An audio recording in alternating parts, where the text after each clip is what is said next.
happy. Oh, here's your problem.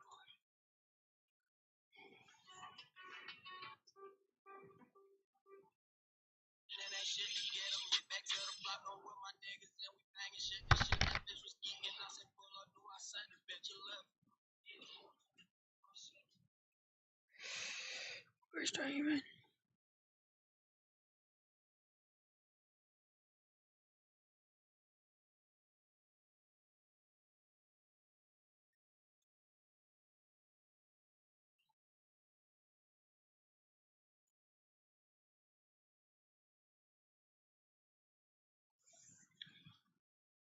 This is funny shit. Anyway, so those of you guys who do not know, it is true. I am a baby fur. For those of you guys who don't know what that is, it is a furry who is part of the ABDL community. Those of you guys who do not know what the ABDL community is called, Adult Baby Diaper Lover Community. I took that picture of you up there. So now I know who you are. Who am I? Proximity chat. And I am very offended by this. First of all, there's people that you blocked. I need you to unblock all of them. Why? Because I have a phobia of being around too many people. I can't, sorry. why? Okay, why is it that you have a phobia with being surrounded by so many people? Well, I just don't like being around too many people. That's not an excuse, bro. That's not an excuse. And I don't take demands from baby furs. I don't take demands for people that slander me when there's no freaking evidence. That's not slander. I just put a quote of what you said in the video up there. I live in the basement with my freaking mom. I'm also a baby fur in real life. How is that slander? You come into my museum and accuse me of slander? I ought to ban you from here. You're putting up evidence of me that is not even true. No, that's what you said in the video. Yeah, and why is that your concern? You said it was slander. I simply put a picture and a quote of what you said in my video up there. I had a wonderful conversation with you, and you turned it into something that's dishonest. I didn't. What's dishonest about it? You turned it into something that made you look like a complete idiot in front of your camera. Well, maybe that's just what you are. Wow, so you're calling me an idiot? You don't know at 1 ounce about me. You don't know at 1 ounce about me, bro. Well, you're accusing me of slander, so I'm gonna call you an idiot, yeah. Yeah, the reason why I'm calling you slander is because you don't know nothing about me. I know that you're a baby fur who lives in your mom's basement. Wow, you're so freaking where's your sense of humanity, bro? I put a picture of you and what you said in the video on the wall. Actually, it wasn't even me who did it. Dude, you're going in dude, you sound like a freaking broken record, bro. Yeah, you're accusing me of slander. I just put what you said in the video on the wall. Yeah, because you're doing something that's dishonest. You don't know 1 ounce about me, bro. How would I know any of that? You didn't tell me. You just told me that you're a baby fur who lives in your mom's basement. Dude, it's none of your freaking business. Shut up, dude. Really? That's the way you're going to result to. I had over at least like 15 people surrounding you right now, and you blocked all of them because you know that they're going to slander you too. I'm not afraid of them. Unblock everybody right now. Unblock them right now. If you're really not that scared, unblock everybody. Okay, give me a second. It's gonna take me a second. There's a lot of people I had to block. Everybody, here he is. Yeah. Everybody, the one and only proximity chat who makes me look like an idiot on camera. Is that really you, buddy? No, this guy thinks that it's me for some reason. It is you. I know it is you. And you're also accusing an innocent man of being proximity chat too. That's pretty. No, you're accusing me. You're accusing me when you have no freaking evidence about me. You're proximity chat. You're proximity chat. How am I proximity chat? You're proximity chat. How am I proximity chat, bro? Ladies and gentlemen, this is the epiphany of why the world is failing. I was the only one in that video because you sent a friend request from me by the name of Ocean Views. Why you're getting my personal space, bro? Dude, see? Wow. Guys, I'm being harassed by this dude. Wow, I'm being so harassed by this dude, bro. Mr. Bear, I think we can be friends, man. We can make up. If you want to be friends with me, take that photo down, and then we'll talk. It's $100 charge. I'm not going to send you $100 freaking dollars. That's just the rules of the museum. Wow. I'm just done talking. There's like no chance of even talking to this dude. I'm freaking done. I'm going in circles with this dude. I'm gonna say this right now to you while I said to everybody else, and you better listen closely and do not interrupt me. You think that you know me and you think I changed? No. I've stopped being nice while being disrespected. I started treating people the way they treat me. Respect me, I respect you. Ignore me, I ignore you. Cross me, I cut you off. It's simple. Life is not about begging for fair treatment. It is what it is. Stay real, stay strong, and stop letting people walk over you. Have a good freaking day. I want my picture down, but I don't have the money because I have things I have to pay for myself. Where's your picture? This one from when I worked from the Dragon Bar. Well, we do have a $100 charge to get it removed. There should not be a fee for something that was taken without consent, that was put up for consent. I will report this museum every morning until it's down. You're gonna Test wake me. up and report this museum every day. Every morning, every morning. This morning was the first. There will be day after day after day. Test me. I do not give a shit. Take it down. This is your only warning. Why? Because this right here is technically illegal, firstly. I didn't do anything illegal. Proof right here. Proof right there. Proof right there. Proof right there. Do I need anything more? How is that illegal? Everything here, you did not have consent to do. You really think you have to have consent to take a picture of someone on this game? Yes, you do. I will continue to report. This is your only warning. Oh, I'm not taking it down because it's not against the law. It is against the law, technically. You can't literally take a picture of someone without their consent. I just did it again. I'll put that one up too.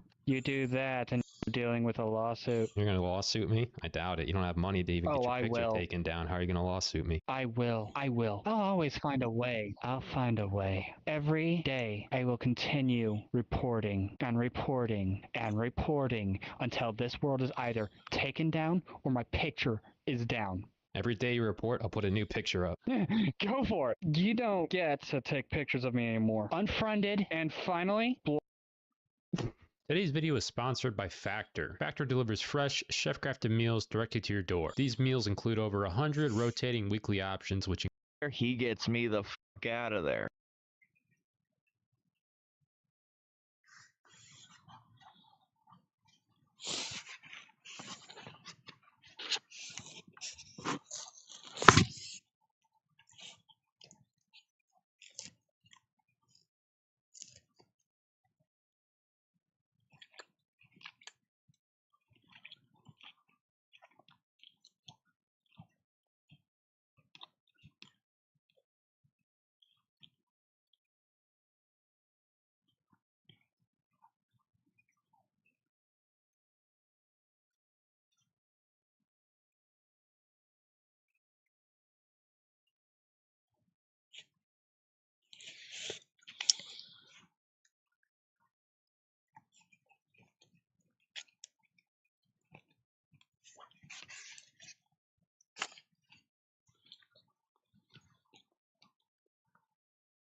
a sex club. Yes, sort of. It is a role-playing group, so whatever happens is for role-play reasons only. So the not safe for work content, that's more of in the role-play section of the group. It's like a role play sex bar almost. It's something similar to that. Okay. I only allow under like 18 and down to 16. Any further, they have to leave. So I want everybody here to have a great time, not just the adults, but let the teenagers be here. Looks like we got our first customer. Welcome in. FYI, this is a role play sex bar. Can I get your age? Yeah, 16. They good to come in? 16 and up to 18 are allowed. All right, thank you. Everything here in the bar is all for more of a roleplay scenario. Adult content is more roleplay. Here's my question. This is a sex bar, right? This is more of a roleplay server. I mean, it doesn't matter, though, if I do it then, right? Since it's a roleplay? So, because you're 16, you would need permission from me, because I'm the owner. May I have your permission, then? I don't see why not. If I wanted to ask you if you wanted to, how would you respond, though? For the fun of it, yes. Can I talk to you for a second? Yeah, I'm coming. What's up? You're giving me some red flags, man. He was more of doing a scenario, like hypothetically, what if kind of happened. They're more of asking a question. A what if scenario. The VR chat police are outside waiting for you. They want to talk to you. Dead ass. Yeah, they told me to come get you. Alright, I need to go deal with some personal business. This is apparently a roleplay sex bar. I don't think 16-year-olds fall into that age group, you know? As I've said in my group, it's meant for role-playing. They asked a more of a what-if question. Well, I don't and think that my answer is no. For the fun of it, yes. No, you actually said yeah. You did say that to me. I Juju. recorded you. Last I checked in my rules, recording is prohibited. I figured this would happen, because I've had the same thing happen before. But he wanted an answer. What did I give him? I gave him an answer. He asked a question, I gave him an answer. Dude, I'm getting out of here. I'm reporting this place. We earlier were in one of my group instances, right? And there come this one person joined off of a pet of mine. Put it back. Put it back. Now. Why are you being so aggressive? They're my pet. And I immediately recognized their voice. None other than what I believe to be proximity chat. I know that voice anywhere. I've had multiple run-ins with him, but with me, I've had experience dealing with trolls multiple times over, so I can teach little tricks to counter them. If you want to join us at the top of the tower, I'm about to start the little seminar of... He is the alpha of our group. Yep, it's my job to keep everyone safe. I'm ex-military. Within the first month of being in my unit, I was sent overseas hunting ISIS. If you know what you're looking for and how to counter it, there ain't a damn thing a troll can do to you. A lot of trolls will remain muted, and the whole time they're recording, and behind the scenes while they're muted, they're laughing their ass off at you. But they're muted so you can't hear it. Oh, I meant to ask Demon, have you ever had a run-in with proximity chat? Multiple. You think he could be back? No, he ain't back. Trust me. You're looking at someone that hunts his ass. So much to the point where I have intel on them, on that particular troll, that not many people know about them. Proximity chat is a... I have gotten multiple reports, tangible evidence, multiple people, multiple reports. With me being ex-military, and my Sona is a werewolf. So him passing through my community allowed me to catch wind of his scent. And I've been tracking his ass like a damn bloodhound ever since. What did he smell like? Worse than a cesspool. One way I've countered proxy chat in the past, I've actually fucking messaged him before and saying, thanks for the free fucking publicity, dumb. So while yes, a lot of people kind of badmouth me when I was filmed there was a good concentration of them that actually found interest in this old boy and my community. How many times have you run into him? Multiple times. So I know his voice quite well. if you'll look up on YouTube, you'll see some of the videos I've been recorded in. Usually they've been connected to one they call the Tomato Girl. That was Floofy, one of my former girlfriends. This is my family. I have a group of over like 75 people. I'm very picky and choosy on who I bring into this family. This is Kyle. Kyle's 12. Wait, is that his actual age? He has DID, and that's one of his alters. The host's age is 30. All right, they just let me into this family, so I'm going to cause some issues now. I'm going to get you kicked out of the family. There's nothing you can do about it. I've received quite an unusual threat. What? I have been threatened to be removed from thine family. You're saying I said that. Axel? Axel wouldn't say that. Axel just barely got into the family himself. I know that you didn't say that. That's what I'm saying. He told me that Axel had told him, I'm going to try to get you kicked out of the family. Axel just got into the family himself. I don't see Axel saying that. Well, I don't know Axel that well, but I don't feel like anyone would say that.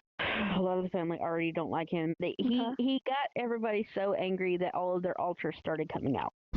Our best option would be to remove him from the group. They agree with me that a kick from the family would be best. I agree. You don't seem like the kind of person to say that. I'm a good guy. Who's that? Axel is a brand new family member. He's a good one. Fan from group, yes. Why do I feel so bad? Mom, you don't need to feel bad. He was being a jerk. It sucks being the mama sometimes. There's a tiny deer. It's not the time to be talking like a baby. You don't have to say it like that. I can't be a little right now. So tell me more about this family of yours. Most of us in this group who have alters, we are undiagnosed. One of my alters is literally so self-conscious and nervous that a psychiatrist would invalidate him. He majorly fears that. He does not allow us to see a psychiatrist. Even if you're undiagnosed, it doesn't take a dummy to see the reality of it. If I recall correctly, out of the entire world's population, 20% are diagnosed with DID. I'm going to bring my cousin in here, okay? Oh, your cousin? Oh, okay. I was just wondering if I could talk to you one-on-one. Sure. What do multiple personalities mean? It is a thing called DID. What's your different personalities? One of them acts as a protector. They sound pretty hot. Let's not say that. I think my cousin has a crush on your altar. Okay. I think you're attractive, if you want to talk to me. I will remind you, I am taken. That was said in the past world. I know, but I want to talk to your altars. Me being taken also applies for my altars. I'll just do what my mind tells me. Nope. Absolutely. All right, get the fuck out. Nope. Keep him away from us. That attitude don't fly with me. He had Jason come out. That is the fastest switch over to me that's happened. Who's talking? Who's this now? This is Jason. The Jason protector Jason is and the one who's fighter. currently out, and he's also the one who gets off easily. I am the person that if you piss me off, you don't want to meet me. What should I do with my cousin? Keep him away from us. You threatened to get in contact with his mother over the things that he was saying. Do that. That is not the actions of a grown fucking man. Calling me and Dimitri hot without even meeting us. Fuck off. So apparently that was my cousin's altars. Apparently he has DID himself. He is using it as a scapegoat. You want to call him out for lying about it? I am not one to call someone out on their bullshit. Jason is, though. And trust me, if he is facing off against Jason, Jason is not gonna play nice. I have never felt Jason come out so fucking quickly. Remember, he is the protector of this system.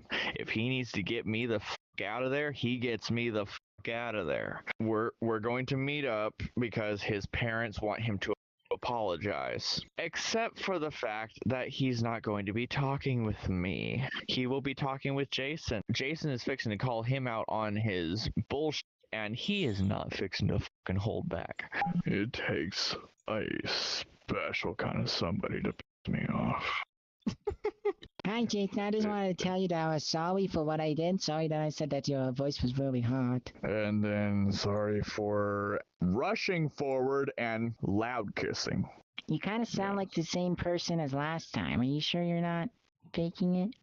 every single time someone says faking it, that will literally go further and further on my piss off meter, because many people have come up to him thinking that it's simply an accent. So he pretty much actively keeps us from going to a psychiatrist because he's nervous that the psychiatrist is going to think that Bolt is faking it.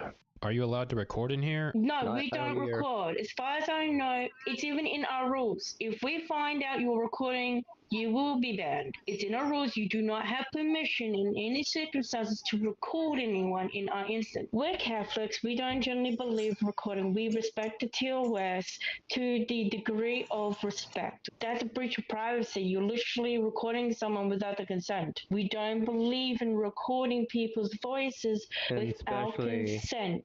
Here in Australia, where we live, if you record anyone online, it is classified as cyberbullying, and they can actually locate your IP if I have enough information, and then it actually can go to other states and actually prosecute you for it. But we say we don't record, and no one has permission to record in our instance. Do not have permission to record in this instance at any time. That to us is a breach of privacy. Oh, okay. I want to take a group picture for the museum. I think it'd be cool. So I'm going to let fans join and let's just see what happens. Oh, we got our first customer. Hello. You a fan of the museum? I come in here all the time, dude. I just watch his videos, chill out. Yeah, I watch his videos too. I feel like I would know.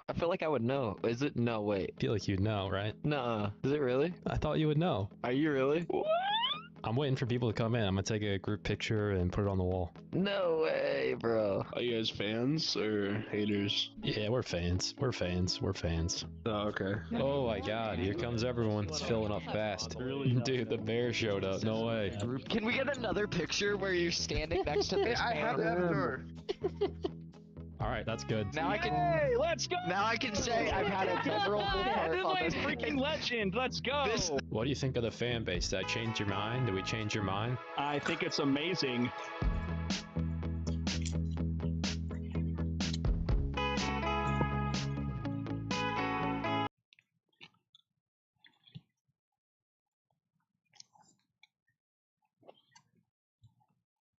Meat channel, how you doing? Come in and sit on down because today we're going to be taking yet another look at book talk. We're going to be talking about smut books again. We've talked all about the book talk community on this channel before, right? I mean, we've talked about it 2 times now. This will be third. 3 times, you're out. It's essentially the side of TikTok that revolves around reviewing and discussing literature, right? You might see somebody who's just like, these books are my favorite thing of all time. This is my reads of March or something, right? Book talk. Of course, we know that this community is not as wholesome as it sounds, right? As with any other subculture online. And in fact, the much spicier sub-community, Smut Talk, can be downright degenerate, which focuses on the more intense and horny novels. Basically, people flicking their beans and beating their shit. That's what it is, right? You're flipping pages and you're beating and you're flicking and you're beating. That's pretty much what it is. And if you're new to this neck of the woods, you may not be aware of just how popular this genre of media has become. If you want a more recent example, look no further than the hit HBO program Heated Rivalries, the gay sports romance book released in 2019 by Rachel Reed. Why do women fantasize about 2 gay men kissing? That unironically tasted like sour cream. Why do men love watching 2 women kissing? Is it just because it's like, that's different than what I normally do? Is it that? Or is it something where it's also like, is it the fantasy that at any point the person can be like, maybe they'll ask me to join or whatever? So then Rachel Rachel Reed is like, maybe these 2 hockey players will invite me in and pig roast me. Okay. What if it's that, right? I mean, that's gotta be what it is, right? Or is it just the idea of just being like, you know, 2 chicks or like 2 guys and you're just gonna be in a peephole? I imagine on either side, it's spit roasting. That's for sure what it is. Lay me down and lock me up. Spit roast me. This massively successful series is about 2 gay hockey players, Shane Hollander and Ila Rosanov, who play for rival hockey teams whilst hiding a secret relationship from the world. They're big hockey players, you know, that kind of thing. I'd watched the first episode. He's all right. There's a bunch of guys blowing each other. You know, I was like, where's the butt slamming, dude? Where's that at? You know what I mean? It's a lot of sucking which is fine, but then also too many time jumps. That's my biggest criticism. Too many. Or 9 months later, 3 weeks later. I'm like, did we just span the course of like 2 to 3 years? And he's just like, how about you come over here to my room 14218? And the guy's like, hey, okay, maybe I will. And then he gets his like, he's like, all right, I got the goal. That's the thing. And they're like, and it's also like, so you won the big game. Also, I was kind of a bit disappointed. I'm like, I wouldn't mind seeing the guys play a little bit of hockey. It's not really about the hockey. It's about sucking cock and, you know, forbidden love or whatever. But at some point, I wouldn't mind seeing Rosen and win a big game, you know? I'm sure we're not making it sound as intriguing as it is, but that's what I remember. I don't know what to tell you. Heated Rivalries has people on a chokehold. Online, people are aggressively obsessing over it and hyperanalyzing every single romantic interaction they have like they're trying to solve a goddamn murder. Some are already admitting that they've rewatched the show as much as 25 times, and that, my friends, is gooners. Those are people gooning. I mean, with any show, what and do watch it 25 times around. I'm talking they are doing some Morse codes, or they are raw beaten. I'm telling you, it is raw beaten or it is Morse code. Spelling out Heated Rivalries over and over again. It's happening, dude. ET phone home. You know what I'm talking? Fans have even created a downloadable Sims mod that allows you to access characters modeled directly after them, including every outfit they've worn in the show, so you can accurately play God with your favorite heartthrobs. You know what I mean? With your favorite, you can do your ET phone home, Morse code action while playing Sims. Every person that sees you from now on, they're gonna be like, did you get into guitar playing? Because you're gonna have so much calluses on your fingertips. Yeah, smoke on the water, baby. He'll say, smoke on the water. 52-year-old Rober Eller is an avid lover of smut, but made the poor choice to listen to an audiobook while working in the office. For her, this is a common practice, as she listens to 3 to 4 books in full every week. That's a lot. I mean, like, what, a full book maybe takes 11 hours to listen to audiobook wise? I guess that makes a 40-hour work week. All right. I mean, it really is a clock in. And I am on the clock. Oh, you think she's like all normal, walking through the office, whatever, and then she sits down, and then she's just like, oh. God, dude, her chair got a stink. Okay, first off, the way you said that was unreal. Ah, dude, her chair got stank. Stinky. This video is sponsored by Hungryroot. Let Hungryroot be your personal shopper to avoid spending too much time and money on groceries. Hungryroot makes it incredibly easy to stick to your fitness and nutrition goals throughout the week. Hungryroot is your place for high quality food, taking the guesswork out of it and the bad stuff too. That's because they screen out over 200 different additives, including high fructose corn syrup, artificial sweeteners, and preservatives. Hungryroot also has over 1,000 grocery items, including ready to eat options, fresh fruit, protein bars, and energy bites. And if you have any dietary restrictions, Hungryroot has got you covered. Over time, Hungryroot will tailor items to your needs. Soon, Hungryroot will fill your cart with personalized items that you're sure to love. I love how convenient and easy Hungryroot is. It gives me access to life using Hungryroot. Blasting the ground, uncommon practice. Need to listen in private. Her boss overheard this and was appalled. He kindly told her to rethink the material she chose to listen to on the job. But she tells interviewers that this simply will not happen. Which also, I'd say maybe rethink it. I'm like, first off, Greg, it's a fucking book. Well, actually, I don't know. Is that the same as getting caught watching? It is. It depends how graphic it is. Like, if you pulled it off. Well, I mean, from what we've read before, which I don't know, are we reading a bunch of this shit again? There's some reading. All this, I mean, it's graphic to the point where is there a difference between like actually seeing the act versus then hearing the act, whatever? There's a difference, but it's similar in the sense. It is. If it was a guy though, the guy, if he was hard at his desk, then you have an indicator. Hey, you stop that. Well, I'd be like, you know, I was like, is this affecting your work? Because just a guy with a full boner, the boss, is this affecting your work? Sir, absolutely not. I am hitting my quota. I'm gonna take my lunch break, and I will be back, and I will continue to hit my quota. He takes off his headphones, just like, you know, it rolled her folds like a roll of pennies on his knuckles. Kind of a bit of a gray area, isn't it, Nick? Viewers below, you decide. Let them fight it out, right? I'm just saying, if you're getting wet or hard at the workplace, something's wrong. Can I at least say that? Not even, no? Depends what you're getting wet and hard to. It doesn't matter, does it? Give me a scenario where it might.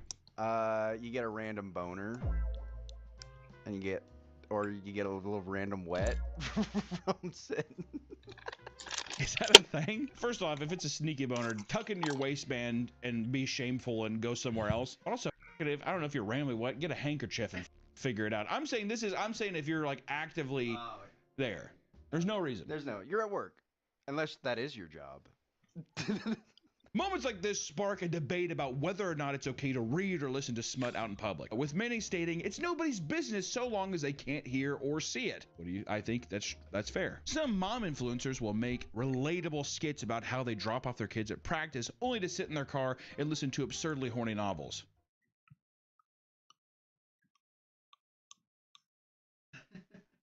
That feels awkward to me. They're sitting like if you drop your kid off to a baseball field, right? Are they just sitting in the parking lot, full blasting like, he jammed his member inside her. Those windows are fogging up, and people can hear. It is kind of the floor. You're down the bayou now, aren't you? A couple alligators crawling to the back of the Honda Odyssey. Many smut lovers even goon as a community, watching TikToks that just display a single page of spicy material with the comments begging for faster uploads. Buy the book. No shit. If I was the author, I'd be pissed. Like, what the fuck? As you can imagine, many women are being made fun of for this deep obsession, and many rant about how they despise people who brag about how much they love reading, only to skip all the plot to skim through the scenes. Others are being judged by their real-life peers, like a 29-year-old woman who hosted a book club only for one of her neighbors to notice her collection and call them trashy and desperate. Also, I'd be like, why don't you go yourself? It's a book, right? She held on to this anger for over a year, later donating 20 of the most explicit novels she owned to the neighbor's charity book drive hosted by the church, infuriating her neighbor even further, which is a power play. That is a quote-unquote power play. All right, you want a little book drive? Here's some books. Some authors try to draw hype for their own novels by giving a horny sneak peek, like Kayla Gross, who advertises her Christmas-themed romance novel, Scrooged for the Holidays. I'm guessing she has sex. Yeah, I'm guessing. Well, I'm guessing that either the horny old man has to his way through Christmas, or it's like a 50 Shades of Grey kind of thing, or that movie The Secretary, where she's just like, oh, I don't know, Mr. Scrooge, can I get Christmas off? It's like, only if you suck my Christmas cock. What I think it is, it's a female version of Scrooge, and every time she goes like Christmas Past or whatever. The Ghost of Christmas Past, the second. Yeah, she's getting plowed by all the Christmas. Oh, yeah. Or put a synopsis. Does any of that happen? Yes or no?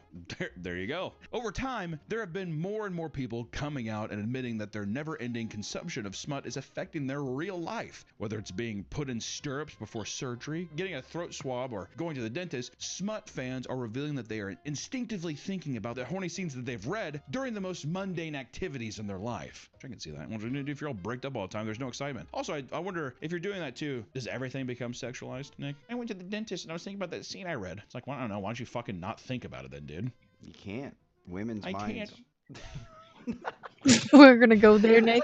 This is the last We're really gonna go has only straight gotten there, more Nick. obsessed to the point where it might be Women's getting out of hand, minds. right? We might be getting to the point where we are not coming back. It might take over literature as we know it, right? Human writers cannot write books fast enough for the smut community to consume, which has resulted in AI stepping in and filling that gap, unfortunately. And now you can use tools like Smut Finder, an AI tool that can generate hyper-specific stories to fit any person's desire. When you use it, it asks you a bunch of questions, including how intense of a story you want, what kinks you're into, and what kind of personality you want the love interest to have. It's probably the most mundane, ridiculous thing, but if it's just specific enough, I can see people being like, this is scratching my itch. Thank you, Mr. Computer. It's like, what is it? An ad lib. That should be a thing. Smut talk ad libs. Smut talk Mad Libs. Mad libs, there you go. Yeah, dude. He put a pineapple in my... Okay, guys. This is silly. Then the AI generates a story that you imagine, and tons of people have been hooked. One woman was ecstatic to find out that she can now use the website to fulfill her newly discovered stepdad fantasies through AI smut. Oh. So read that and immediately had a little bit of throw up in my mouth, swallowed it almost instantly. Do a replay. That's where I swallowed. Another person claimed their roommate spent over 5 hours a day on Smut Finder, now that she's able to endlessly generate her ideal goon material, which is devious. I need to send my brother. You have a stinky poop? Somebody have a stinky poop downstairs. You're stinky pooping. ChatGPT has recently announced that it will be allowing their AI model to generate erotica after originally banning sexual prompts earlier on. CEO Sam Altman. Murderer? You had complaints from one programmer who said you guys were basically stealing people's stuff and not paying them, and then he wound up murdered. What was that? Also a great tragedy. He committed suicide. Do you think he committed suicide? I really do. Have you looked? This was like a friend of mine. This is like a guy. CEO and definite murderer Sam Altman was very excited at the prospect of allowing gooners to use his platform and, in his own words, quote, treating adults like adults. Yeah, but Sam, doesn't it have other implications that you can use that to like blackmail people with fake nudes, get people fired from their jobs? Are we not treating adults like adults? I'm Sam Altman and I've killed somebody. A big part of why so many smut books sell is the sexy Tranny scenes that dolphin implant on a with reader's pufferfish. imagination. Some authors have begun using AI to skip the whole imagining step and just recreate scenes from books in order to sell more copies. So now even AI has taken the imagination out of just like what gets you hard. I don't know. I don't even know what I think is sexy anymore. Computer, tell me. Your stepdad like Tommy, did you poop? finding you undressing in your room? Yeah. I'm wet. You might as well start calling me Bayou Billy, Mr. Computer, because it's getting swampy in here. Gross. It appears that smut is infiltrating other aspects of life too. More recently, people have decided that it's finally time to mix horny books with cooking and eating, because why not? Why not play where you eat? A book that has been blowing up on Smut Talk called Lights Out follows a nurse named Allie who is being stalked by a masked man named Josh, a cybersecurity worker and the son of a serial killer. Following the hype, the bookstore Books A Million set up an in-store merch booth for the book featuring coffee mugs, blankets, and magnets. They also sold Josh's Trail Mix, a basic bag of trail mix that referenced a single scene in the book in which Josh gave Allie a snack. Do you think that everything, even before the internet and stuff, do you think everything was still referenced, like it was all goon material? Yeah, right, it was. I think it had to been. Before the internet? Yeah.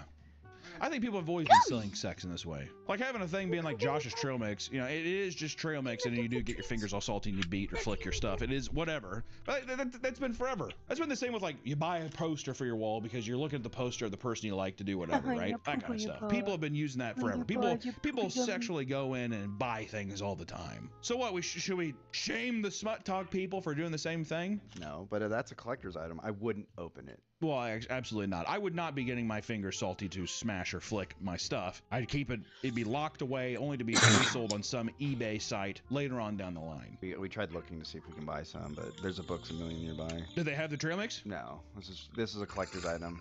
The Goon Slop sold out immediately, leading to people making tutorials on how to make their own versions from home. It's trail mix! It's nuts and raisins! And if you have a soul, there's M&Ms in it. I don't trust anybody. You know what, healthy people, jump off a building. I said that and I was immediately like, I'm just saying, people who eat trail mix without the M&Ms, what are we doing? I mean, eat the fucking, I mean, come on. You can still have the healthy snack with some cashews and raisins. Throw a couple of M&Ms in there. Live life a little bit. What about Skittles? What? There's no trail mix with Skittles? Yeah, I'm making something new, but you keep that in your mind and you never let that out again. What about Skittles? What kind of thing is that? You know, because I feel like you eat Skittles with anything. You're like, I got my corn, my steak, my potatoes, and my Skittles. As it turns out, there is a large market for smutty food. If you go on Amazon, you can find smut cookbooks that throw in steamy excerpts from famous smut books in between each recipe. We're making ravioli. Doesn't that seem inconvenient? All right, so 2 cups there. And I'm like, okay, well, here's a whole chapter on a girl getting railed. When we flip a couple pages. I mean, what the?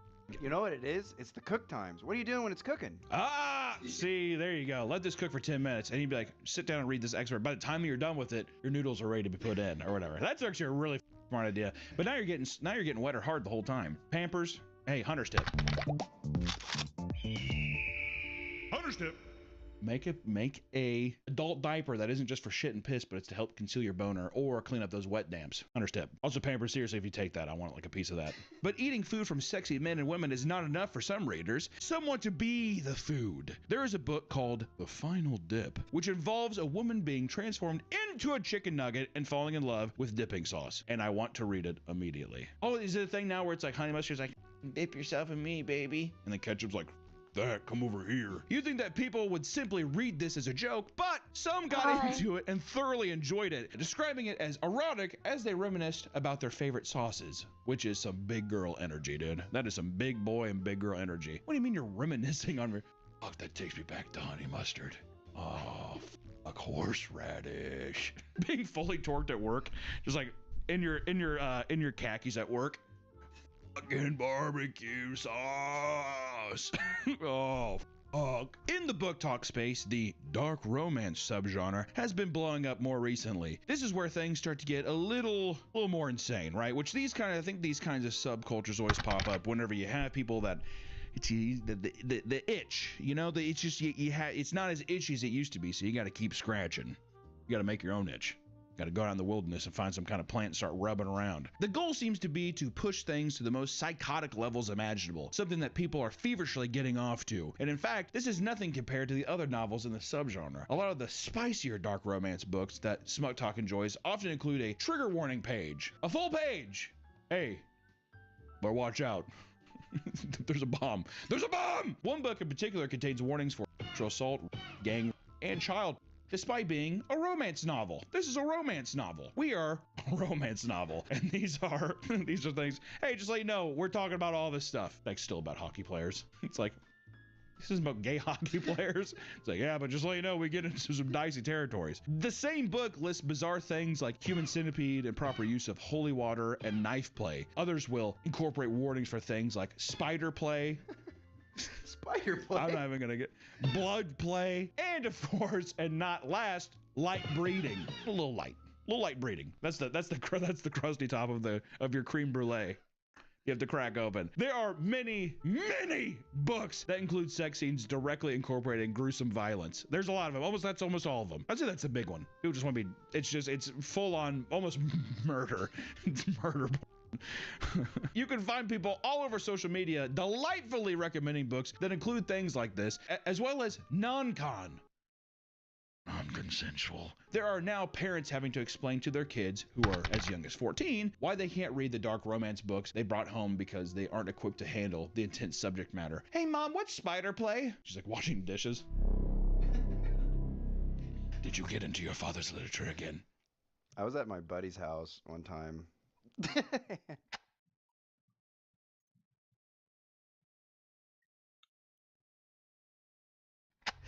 We were looking at movies, and I opened up a cabin, and there's like a black, like VHS DVD case, like huge. It's like 2 feet big. And I went to go for it. He's like, "Oh no, don't look in there." So then the entire night, my goal was just to get in there. Of course, yeah. To see what was in it. But he kept catching me. He's like, "What do I keep telling you?" So you didn't get to see it? No, I didn't get to see it. What is in there? I'm wondering. Because yeah, you would think like, oh, it's just. Or I feel like it's like murder tapes. Oh. I mean, I think it was because I don't know if I told this story, but one time, same uncle, different house, but he made like fried green tomatoes. Same aunt? Was it your uncle? No, my friend's uncle. Why are you at your friend's uncle's house? We were hanging out. Why was he at his house? Does he live there? Yeah, he lived there. Oh. Nick, what happened at his uncle's house? Let me explain. Okay.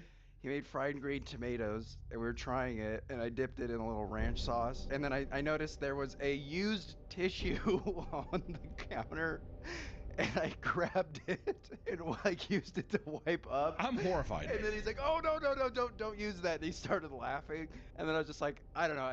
First of all, I was like, why did I use a used tissue napkin? Later that night, we turned on the VCR, and he just had blasting. So I'm pretty sure he left out. Why are you guys at the uncle's house though? Why are you hanging out at the uncle's house? What does that mean though? What is it? Why? Why there? Why not at his home? Because it's in the country, and we could we would get in trouble. You can't get.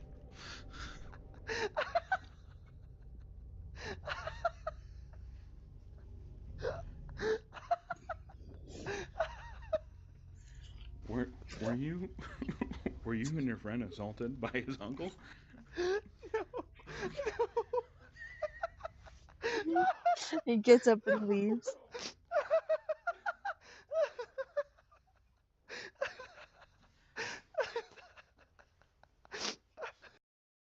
Since the majority of smut readers are women, the main love interest in these books are usually men, which allows many male content creators to personify book characters and profit off it, baby. Many of these creators wear masks and play into the mysterious man stereotype found in these books, but that alone won't get you views. If you want to build an audience, you have to be just as depraved as the people who watch you. And one masked man wore a bedazzled scream mask and made a video reacting to the size of each love interest in popular smut books, from biggest to smallest. Roll the clip. I've seen that with One Piece. an artist draws each of the Straw Hats cock. Another account that goes by Rustic Abuse? Jesus, that's his name? What's wrong? Another account that goes by Rustic Abuse only posts dark romance thirst traps and loves to use audio from smut books in his videos. In a POV video, we watch as the man wearing a ghost mask vigorously... What's happening?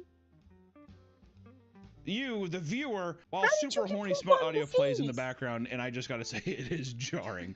I'm just gonna play play like a half a second of it. How that happened? But we're getting that out I'm gonna tell okay. The comments were filled with waves of supportive feral women wishing this was happening to them. God damn, dude.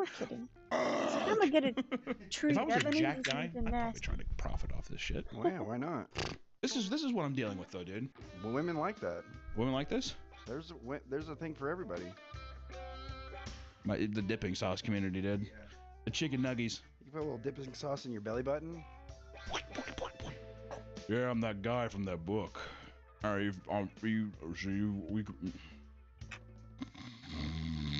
See, that'd be my fantasy. I eat a big Subway sandwich, fall asleep, and then a woman sneaks in my room and me off while I'm sleeping. Jesus.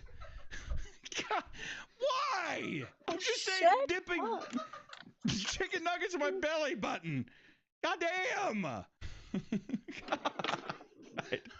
Talking about eating a fucking cold gut combo and getting your shit off, dude.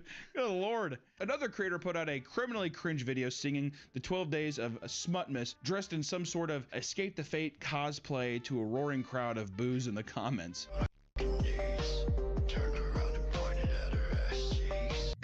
What? Okay.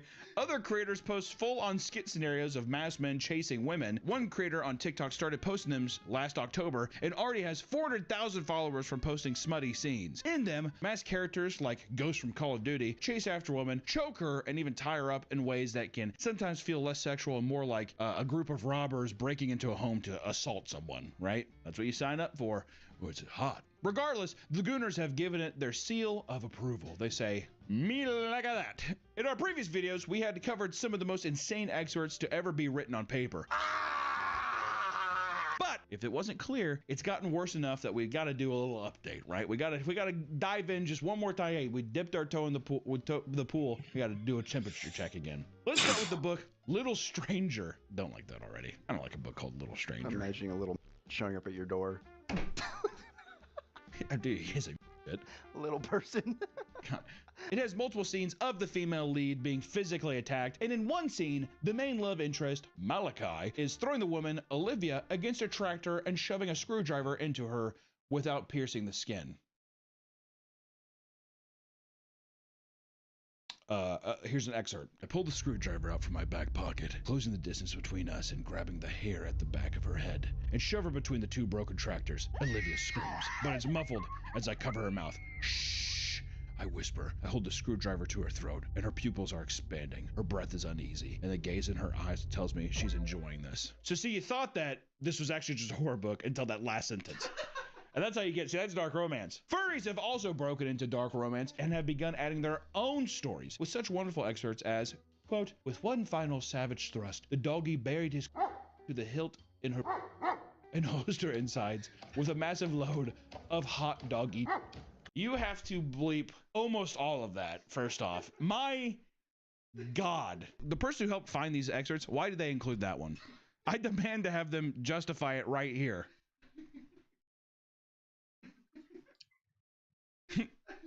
I did not put that in, all right? I just putting that out there. Some authors have gotten creative with how they deliver sexual actions. A quote from the book's Shadow So Cruel, for example, writes, I dipped my finger back into her... Stop fucking giggling, dude. I dipped my finger back into his ass as deeply as I could reach, teasing the little hole, drumming it from the inside. I'm just gonna have him keep explaining because I'm also too. How are they getting this stuff? Where are they? How did you find this? Okay. To be a good smut writer, you have to be creative. This is evident from some of the older examples like Decedent, a 2007 novel that was dropping lines like, what the hell are you doing? Luke barked. Her ass, saving her life.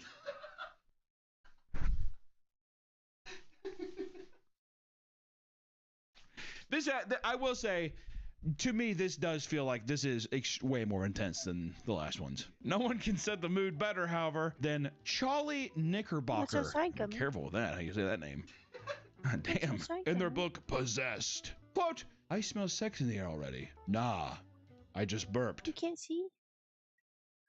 You can't see? Of course, these are pretty tame compared to the other books, and I quote, So goddamn hot, I squeezed her and then gave it a little slap, can you see pulling a upside down? moan straight from the depths of her throat. If I were to reach between your legs right now, would I find...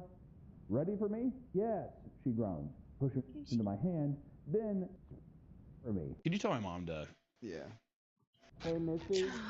Gummy. Lose my mind, Mom. I don't want to kill you, but I will. And sadly, some are straight up poorly written, and I quote, I let my eyelids flutter open and observe him observing every curve and angle and slope of my body, entranced by the entranced look in his eyes. That last one, I legitimately thought I was having a panic attack. Almost all of that we have got to bleep, right? We have got to bleep almost all of that. Okay. It's true that many people report having much more active sex lives ever since they started reading spicy novels, and one woman goes into detail stating, quote, my husband knows library runs end with him getting slobbed up a minimum. Okay, let me hold on. Let me rephrase. My husband knows library runs end with him getting slobbed up at a minimum, and now he drops me off every Saturday with Starbucks, a lunchbox, and a book bag like the first day of school. I've never been so well read, and our headboard doesn't appreciate it. At what point?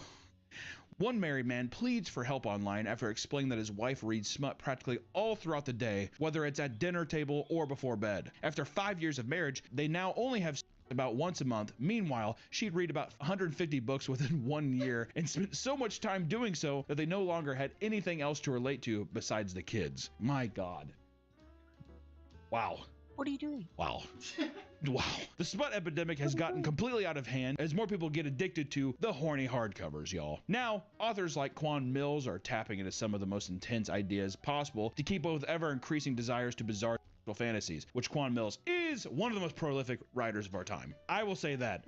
Quan Mills is one of the most, if not the most prolific writer of our time. I will say that, and I will die on that hill. He has been on a roll recently, putting out some of the most creative smut books on the moosuch as Pregnancy by Hood Wolf from Pregnancy by Hood Wolf from 63rd Street, or of course you can't forget Ho Yo Coochie Stank, a bacterial vaginosis love story. I mean, come on.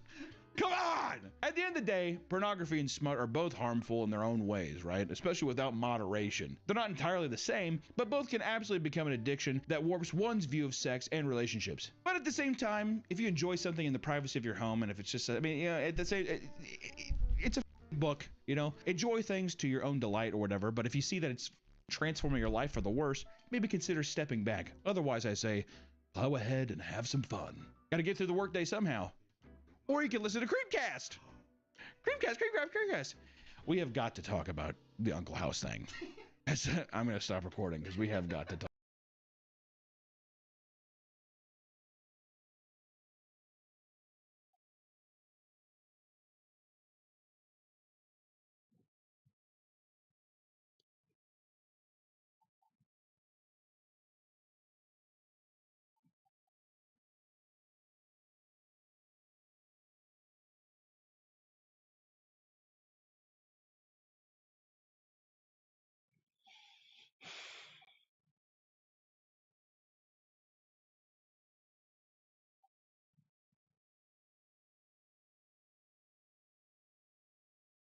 I was just watching YouTube.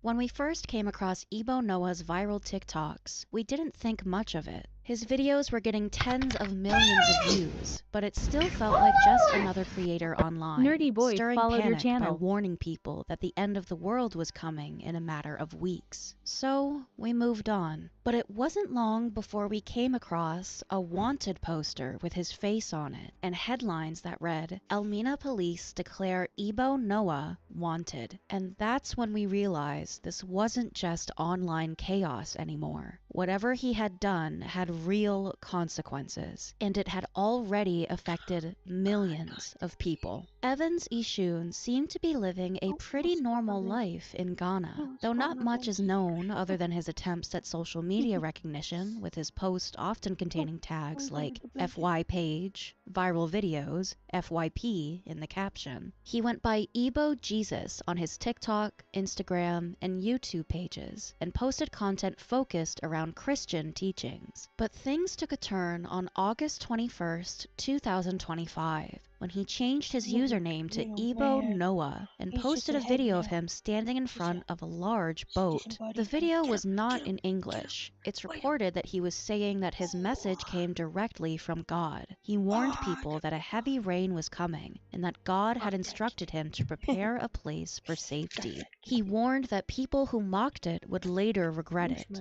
and framed himself as a messenger rather than the source of the prophecy. 2 days later, he let his growing followers know that December 25th was the day everything he had been shown would come to pass, and that the ark was 80% done, adding that some animals are coming. And this was only the beginning in what would become a whole new persona based around the supposed warning that God had shown to Igbo Noah. But did anyone even believe him? Well, first off, a number of people seem to add facetious comments. I will go. Ooh, please sell loaded fries and boba tea there. Please, this time around, don't take mosquito and bed bugs. Please create a mini mall and a bar inside for me. People must chill regardless. But many seemed to actually believe Igbo and said they would join him in his arcs on the 25th of December, while others asked what appeared to be genuine questions. Please,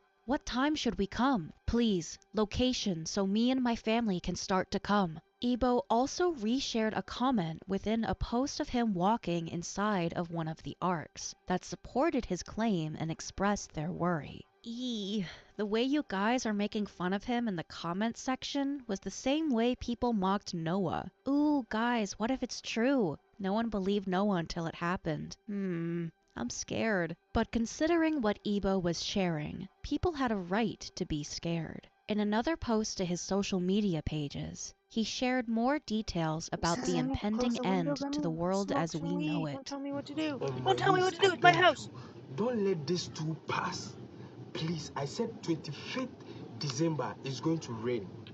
It's going to rain heavily. And we are going to stay in this boat for 3 years. For 3 years. Until the dove comes and tell us we have reached the promised land. Please, I beg you. Please, I beg you. I know you go. I know you are going. So many comments, so many arguments, and I love this. Someone said, what if it's true? What if it's true? Please, I'm not saying it's a lie. This is what God has revealed to me. 25th December, please, I beg. I know you go. I know you go. Don't let this too pass. And he posted more content about the progress of the arcs he was constructing, and others began spreading the word as well. He posted another video claiming that these ships would have the capacity to carry 600 million people, all with a straight face. 600 million. 600 million. But if hearing that number made you a skeptic, not to worry. Igbo said he was building multiple. In this post, he showed the 4th one being built.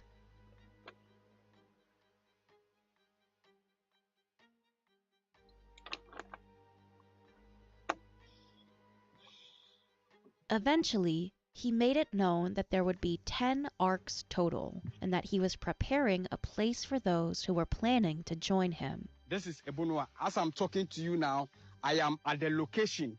I am still here at the location. You can see all this place is full of bush. So we are using a rig to clear all this place so that when you come, you will feel comfortable here. Yes, please, we are bringing all the 10 arcs here. Please, when you come, don't rush. Don't rush. Everybody will enter. everybody will enter. But after everything, what would happen when the 25th finally rolled around? In early December, he was supposedly interceding on behalf of humanity to God to not flood the earth, spending 3 days fasting and praying in what he says was a cry for God to show mercy to his people. Monday, Tuesday, and Wednesday, I am fasting and praying, interceding for God's people. I am here interceding for Nigeria. I am here interceding for South Africa. I am here interceding for all the countries. Please support me with your prayers. We are interceding for God to have mercy on his children. Father, I am here interceding. I am here interceding for those who are coming. I am here interceding for those who don't have passport but they want to come. I am here interceding for the blind. I am here interceding for the poor people. I am here interceding for the pregnant people. I am here interceding, Father, the mad people, the prisoners. Father, I am here. We know you are faithful. God, answer my prayers. It seemed as though he had faith that his vision would not come to pass, but was still scared that it could. But then, when the date of 25th of December drew closer and closer, Ebo revealed something on the 24th that likely left his followers both surprised and relieved. I shared my vision to some great men of God who also interceded. I love how the with cats. me. I haven't After taught the the cats to use intercession, the buttons. They just accidentally hit them sometimes, God and now has they given us go to the buttons when they want to say some something. Like, these time are the buttons. I don't have to buttons build for the word I want. more These arcs are buttons. in addition to the 10 Crunches. that will contain all of us. So, tomorrow, nobody should rush to any location. I am not selling tickets. I am not taking money from anyone also. So please, stay home, enjoy yourself, have fun. And also, I am wishing all of you Merry Christmas and a Happy New Year. Still, the ark is there. Repent. That's right. It wasn't going to happen on the 25th of December like he said, because God was giving him more time. But for some, it was already too late. A man from Liberia had missed the memo that the floods foretold in Ebo's vision weren't going to happen, and traveled all the way to Ghana to join in the safety of the ark, only to be met with disappointment. In this clip posted to TikTok, a woman explains the situation. It's not in English, but according to multiple reports, the woman in the video explains that this man traveled to Ghana from Liberia after believing the prophecy, sold his belongings to do so, and became stranded without money or shelter. According to Modern Ghana News, the man's name was Paul Telly Jallo. He was brought to Elmina District Police Headquarters, likely for help getting home, and informed police that he first heard about Ebo Noah and his vision of impending global destruction through social media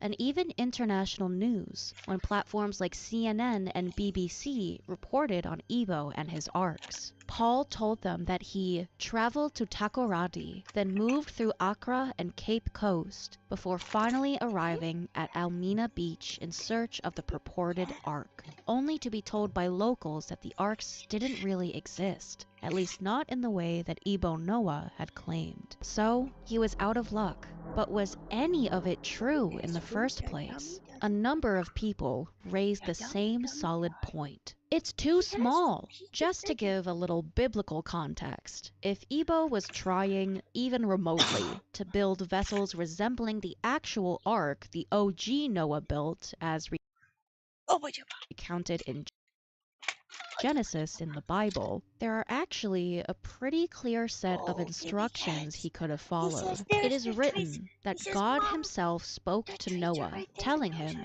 "Make yourself an ark of cypress wood, make rooms in it, and coat it with pitch inside and out. This is how you are to build it." The ark is to be 300 cubits long, 50 cubits wide, and 30 cubits high. Make a roof for it, leaving below an opening 1 cubit high all around. Put a door in the side of the ark, and make lower, middle, and upper decks. But what's a cubit, you may ask? Well, according to the website for the Ark Encounter, a Christian theme park where visitors can step inside a life-size replica of the Ark in Williamstown, Kentucky, a cubit is an ancient measurement of length based on the distance from the elbow to the tip of the longest finger. It's said that certain historic groups of people interpreted it differently, but that Noah most likely used the royal cubit, which was about 19.8 to 20.6 inches, or 52 centimeters. With that in mind, the Ark Encounter chose to go with 20.4 inches, making the ship approximately 510 feet long and over 50 feet tall, which, to put into context, is about 1.5 American football fields long. And looking at the boats Ebo claimed to be building as his arks of salvation, there's really no comparison. But then,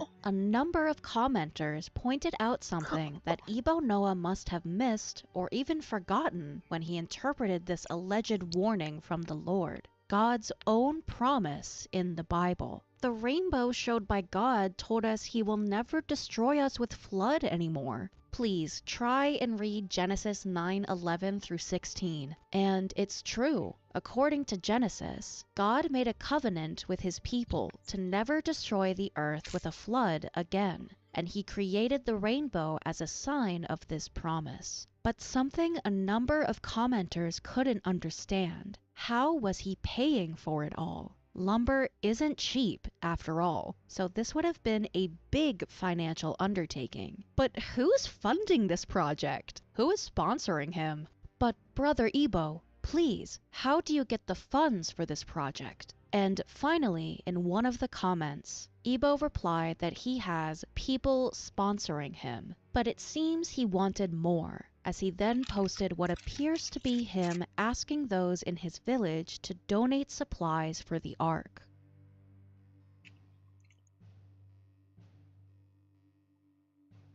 And then he posted this clip with the text, "Pray, donate, preach, and work."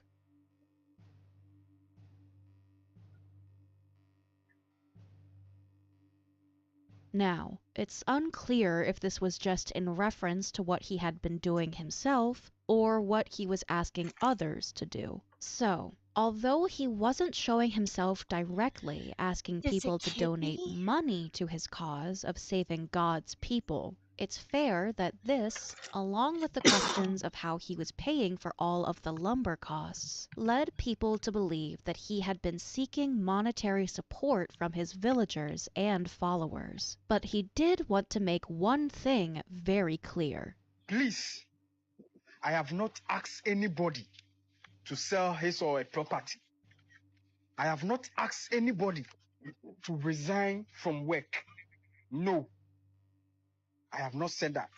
But then, the whole situation took another unexpected turn when Ebo Noah was filmed rolling up to some shops in a brand new Mercedes-Benz with text saying, "Ebo Noah has used the money he made out of creating content to buy Mercedes-Benz." And commenters seem to agree with the assumption of how he pulled the money together for the luxury vehicle. He used the public to gather funds via social media. Another source said it was donation money, but Ebo didn't want to stand by and let this theory go around unchallenged, so he posted a disclaimer video to his followers. Still, now we catch him say your friend Epo Noah. There's this rumors going on that I have extorted money from people to purchase a car, which is not true, which is never true.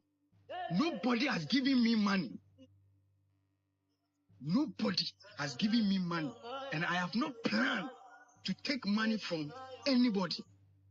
Please, the rumor is not true.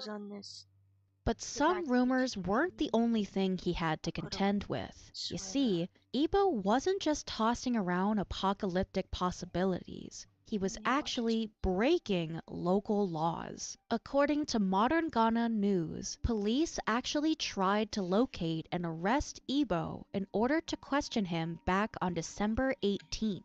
During this search, police went to Ebo's parents' homes to find him, and when they still couldn't locate him, they questioned his parents and their local neighbors to find out any information on Ebo. This attempt to detain him was unsuccessful, reportedly because he was elusive and his whereabouts were unknown. But it was when authorities learned about Paul Telly Jola and his quest for the life-saving arcs Ebo Noah had been promising that they changed his status to being actively wanted. And during a TikTok live stream, one that has not been reposted online, on December 31st, 2025, Ebo Noah was arrested by the Inspector General of Police's Special Cyber Vetting Team in Accra, Ghana. It's reported that the arrest was carried out as part of ongoing police efforts to monitor and address cyber-related activities, specifically ones leading up to New Year's Eve and the religious celebration.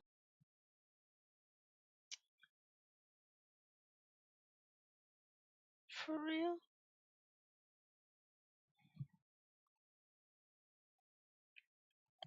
You start my show. You hit the space button. I was recording that. And then I turned it off when you finished. So I don't even have that content. Oh, baby. Baby Gummy. It's nice to meet you, Gummy. It's nice to meet you. I like you. It's nice to meet you, Gummy. Is that your friend, Gummy? Do you like him? Do you like him, Gummy? Hi, Kermit. You're my Kermit. You're my kitty. You're a little guy. He likes it when I call him a little guy. Little guy. Come back, little guy. Oh, little guy. Hi there. I love you. He's stinky. Why are you so stinky? Can you smell him? What's wrong with his face? Why is he stinky? Can you smell that? Thank you, Gummy. Nothing wrong with that little kitty. He's stinky. I tried cleaning him with the baby wipe, but I didn't get it out. Okay.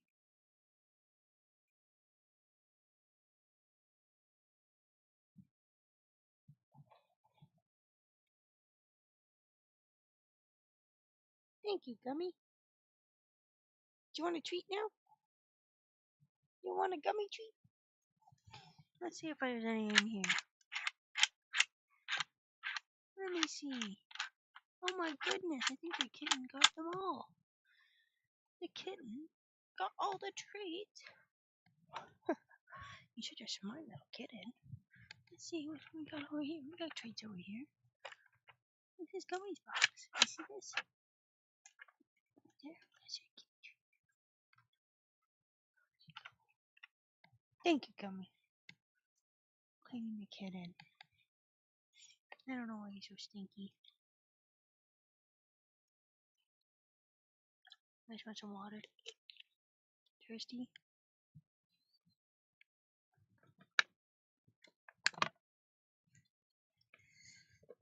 No, you can't have my thermometer.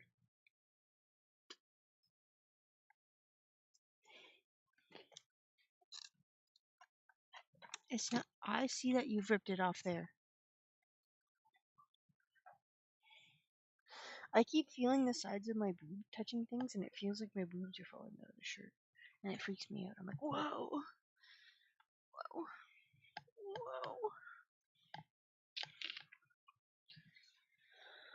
Whoa. I was talking to people on my phone, but I got space. Celebrations Yeah, I'm done that watching take this. place that night to ring in the new year.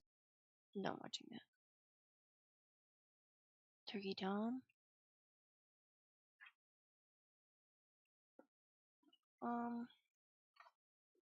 Rainbow cat died for the one-eyed cat. He's a cutie looking kitty.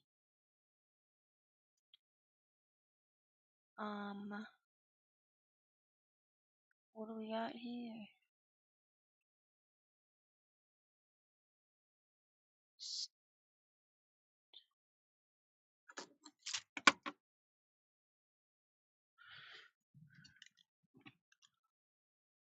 Uh, 86-year-old man got fined $300 for littering because he spit out a leaf that blew into his mouth. The new beach was closed. We went on to another beach instead. Oh my god, that fucking guy. Oh my god. There's people there. What the fuck?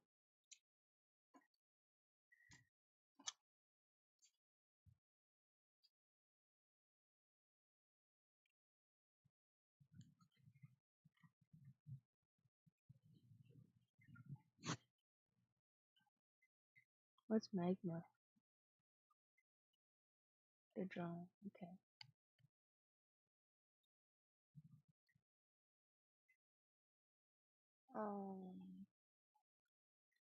What do we got here?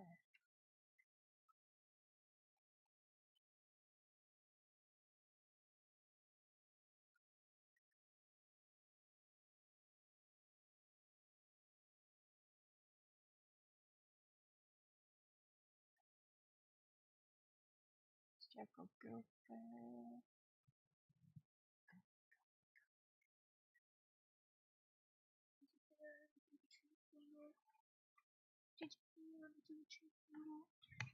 Let me see here. See over here? You just move this one? No, it's right here. No, it's right there. Yeah, that's what it is. You silly guy.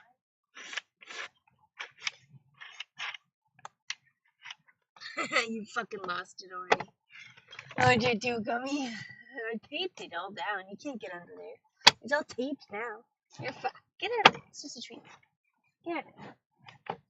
No, get out of there. Come back over here. Come back over here. See right here? See there? Right there. No, right there.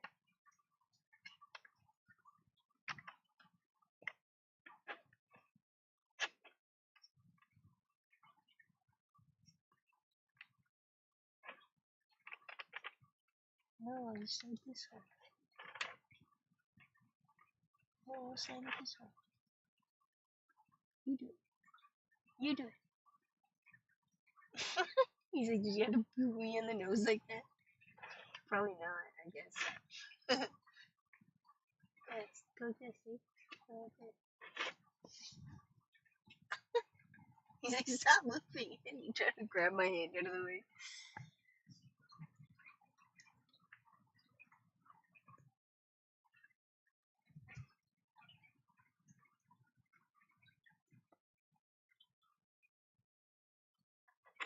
There. There you go. Hey, you did it. You did it. Look, see? Yeah, you did it. Yeah, you did it. Yeah. That's a good guy. That's a good guy. Okay, I found where you did it. Come here. Come here. See that one? I won't crunch you. I won't crunch you. I do not want that. Let's see what we can do here. Where'd it go?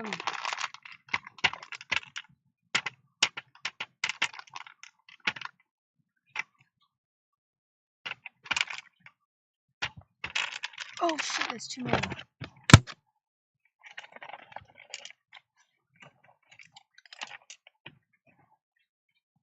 You're gonna get fat. Stop. Have the candles. Oh, Jesus. Can't figure that out. Can't figure that out anyways. You're dumb. Kitten can do it. Kitten can do it. Watch close. Watch close. Watch close. See, he found the hole. And then he just does this. He slides it open. Come here. Show everybody. Show everybody a new trick. Okay, find a hole. And then I open it. Like that. He's so cute. Oh, it's on your tail. Your tail. Your tail's gonna get wet. There's water. There's water. Water. Watch out, there's water. Oh, okay. Gummy, you're gonna do it?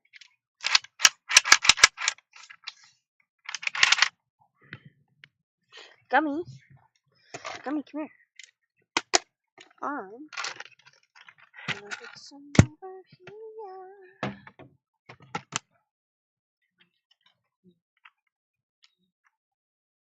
Here.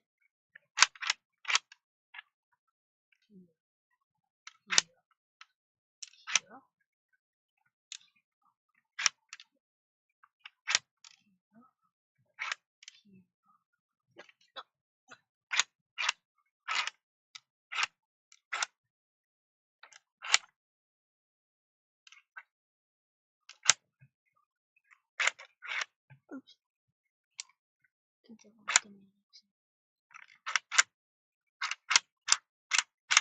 Look it, I put one on every hole, and I guarantee you, this kitty's gonna get it all cleaned up. No freaking time.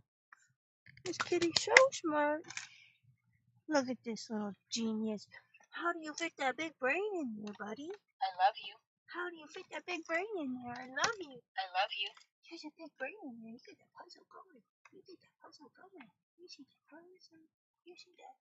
Oh, you find that puzzle. There's a tree in there. There's a tree in there. Come here, Gummy. Come on up, Gummy. Oh, shit. I broke the lid off that tree box.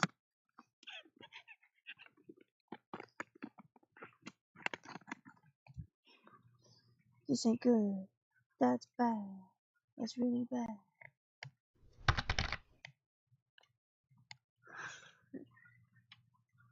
Oh, thank you. Okay, this is the kitty doing the treat. Doing a treat. I love you. There's my treat. Ready, Gummy? You ready, Gummy guy? I'm doing this one. This one's yours. Come here, Gummy. You gotta let Gummy do that one. He doesn't know how to do it. He doesn't know how to do this. Come on, little man. Little man. Come here. You do this one. Gummy's gonna do that one because he's dumb. Gummy isn't dumb, so he has to do it. Come on, here we go. You see this? Okay, that's Gummy. See? Alright, you ready? You think you can do it? Yeah. No, yeah. That's Gummy's. That's Gummy right here. Just gonna do this like this. See? Go like this. This way. You can do all the different ways. No! Stupid.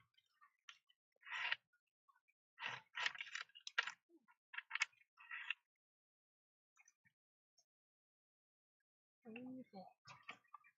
You're in this one. No, that's Gummy's. Gummy's figuring it out. Let Gummy do it. He's an old man already. Yeah, you can do it. Stop it! You're bugging me! You're in this one. You're in this one. No.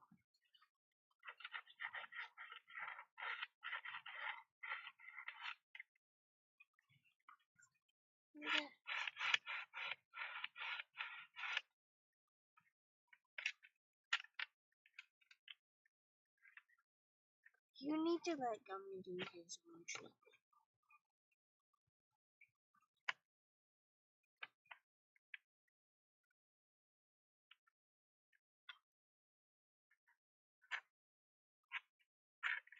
See, Gummy, you can do it. You can do it, Gummy. You just got for it. You just got for it, guys. Yeah.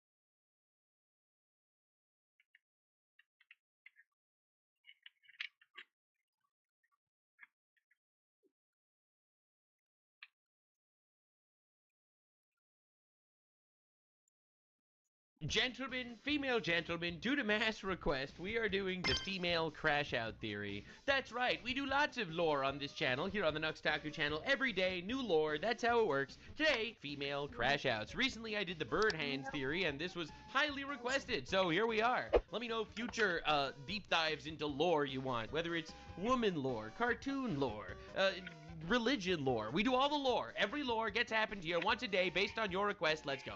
Anyone else been watching all these women who date men crash out online? Yeah, I have. I have a boo-boo today. Because whenever I first clicked on the first one, I thought it was going to be like a happy ending story. Not a single one. Yeah. Bro, if there was a happy ending, they would not be posting on social media. Like, I'm not trying to be rude here or anything, but like, if a woman is posting on social media, it means she's not happy and she's not fulfilled and she's not getting enough out of her actual husband, if she has one. That's why she needs to, or children, if she has them. So therefore, she needs to treat the internet like her children / boyfriends that she wants to nag, for lack of a better term. So two things can be true at the same time, sometimes even more than that. What you're saying here is that you're noticing more and more bad stories over time, and that's for two reasons, at least. Okay, well, partially it's also algorithm curation, right? Like, one of the major reasons for that is the fact that the algorithm pushes negative stories, because negative stories get bigger reactions out of people, and more likely that people are actually going to sit there and watch. So the algorithm makes more money for the platform if they promote those stories. Also because most people are whiny bitches. But the first thing also... First of all, the more sad your story is, the more you're going to have the urge to post it on the internet. True. And second, it's the, I can't believe it. I went out with a dude and it turns out he voted for Trump. My life is over. Why can't I just find a liberal that's not gay? Know what I'm saying? Like that's a classic TikTok. of all, as time goes on, the stories are getting more and more sad over time. And that creates a feedback loop where everybody sees these sad stories getting posted online and then they up their defenses, and defensive people create more sad stories. So what's your problem with it? Basically making me wonder if the loneliness smell epidemic is even a real thing, or if they literally just made it up to try to make us feel bad for how they treat us. So this is a good example. Unbelievable, dude. Unbelievable. Oh, is a man having a hard time? Well, it's probably just to manipulate women into feeling bad for men. What? Example of what they call female solipsism, which is just egocentrism. Damn. She is failing to understand the difference These charts are so good. between her life and what happens directly to her and the world. I've been doing this for 2 years now, and I have it all in easy-to-read chart format, and I even put it in computer text to get rid of my terrible scribbles. So what's happening is, as society falls apart and we spend... Did you sit on my keyboard? Oh, Jesus! Get off my keyboard! Well, my video's fucked. My video's fucked. Look, there's nothing on there. Look, what's on my look, what's on there now? Do you see this? Nothing. You fucked it. To explore and befriend people on the internet and kind of just more unbelievable. Is the sad. Unbelievable. Oh, is a man having a hard time? Well, it's probably just to manipulate women into feeling bad for men. What? Example of what they call female solipsism, which is just egocentrism. Damn. She is failing to understand the difference These charts are so good. between her life and what happens directly to her and the world. I've been doing this for 2 years now, and I have it all in easy-to-read chart format, and I even put it in computer text to get rid of my terrible scribbles. So what's happening is, as society falls apart and we spend more time communicating with strangers and less time in communities. First of all, straight facts, and I think that was part of the reason why the government was really hoo-ha about COVID. All right, it was a pretty nice social experiment, locking everyone at home for 2 years and watching the world collapse around you. It is definitely, I think, societally stunting people. The fact that so many people just have relationships online and not actual ones in person. Women get more picky because women are just naturally more picky with men they don't know. Most men can find a girlfriend in a community, but very few men can impress women that they have just met, and we don't have community anymore. So once again, I mean, let's be honest, and I know this is gonna sound weird. Do you know your neighbors? Like, do you know who they are? Like, if you moved out of your parents' house, right? If you're still in your parents' house or whatever, you obviously know who your neighbors are, okay? Because you grew up on that street. But let's say you moved out of your parents' house, all right, and you're in an apartment building. Do you know the name of the neighbor that lives 2 floors above you? You probably don't. I'm not even blaming you. I just think that's part of life. Part of life is wanting to explore and befriend people on the internet and kind of just pass people by in the hallway. And you know, the less small talk, the better. I don't fucking care about that guy. I'm super introvert. So I am literally describing to you exactly what I do. Okay, I don't know the names of half of my neighbors either. As you know, I should, but I don't.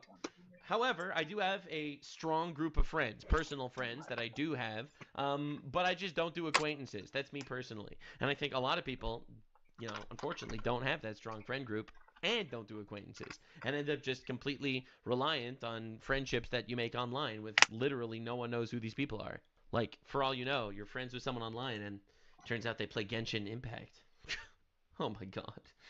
Things can be true. The male loneliness epidemic is happening down here in the not people zone, while also these men up here have access to all of the women. Yeah, that's a major issue with society, especially because, I mean, now that we have this online world that everyone immediately has only is willing to go after the ideal guy, all right? Like, you look at what these women be posting on TikTok, and it's like, all right, I need a dude that's 6 feet tall and also super fit and goes to the gym and eats healthy and works out and has friends, but not too many friends, and he's a lot of fun and he's very funny, and also he voted for Kamala Harris, all right, which immediately cuts the amount into no one, all right, so no one, okay, all right, so you want dog shockers like Hassan Piker, all right, but like that's it. So they have the opportunity to occasionally use and discard one because it is easy. Let's see what that looks like. That's rough. My favorite one so far. It's so weird being treated good. He's a perfect angel. I can't. He's fully crying because I'm being treated so good. There were other girls the whole time. It was like, okay, maybe this one will be it. I think I hung out with my future husband. Going to watch him play basketball. I'm so excited. He's about to come over to my house for the first time. All right. He brought her flowers. I love him so much. This is one where I was like, okay, this one's gonna have a happy ending. All right. He's literally my best friend. I love ya. He cheated on me, bro. Diabolical. Actually diabolical. This is the last one I'm going to show you. I'm so in love with him. Oh my god, love my boyfriend. Hashtag he's the sweetest. Followed by, I hope I crash. All of this is math. Yikes, man. That is so sad. That's honestly so sad. Look, I'm a big fan of, all right, people are going to say it's cringe. I'm a big fan of getting married, all right, and having sex after marriage. I know it's a controversial thing, but I personally think it makes for better societies. And also makes a lot of people not cheat on their girlfriends / boyfriends. Out here on the situationship evasion chart, every single one of these girls is getting to this point here where they are getting attached before figuring out what the relationship is. And then they say, what are we? And the answer is never what they want it to be. This is how you think dating works. You find somebody near you, and all the rules are very obvious, and you do nothing and the other person does the right thing because they want to. This is a fantasy. Life does not... No, get out of here, bro. It's a two-way street. You gotta put in, they put in, all right? You have to respect the guy and do shit for him, and he has to love you and do shit for you.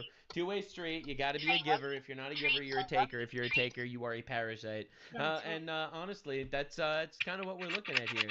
Right? People expect the perfect guy to take care of them forever, and also to be a radical feminist. It's the funniest thing in the world. Yes. Let's see my subscriptions.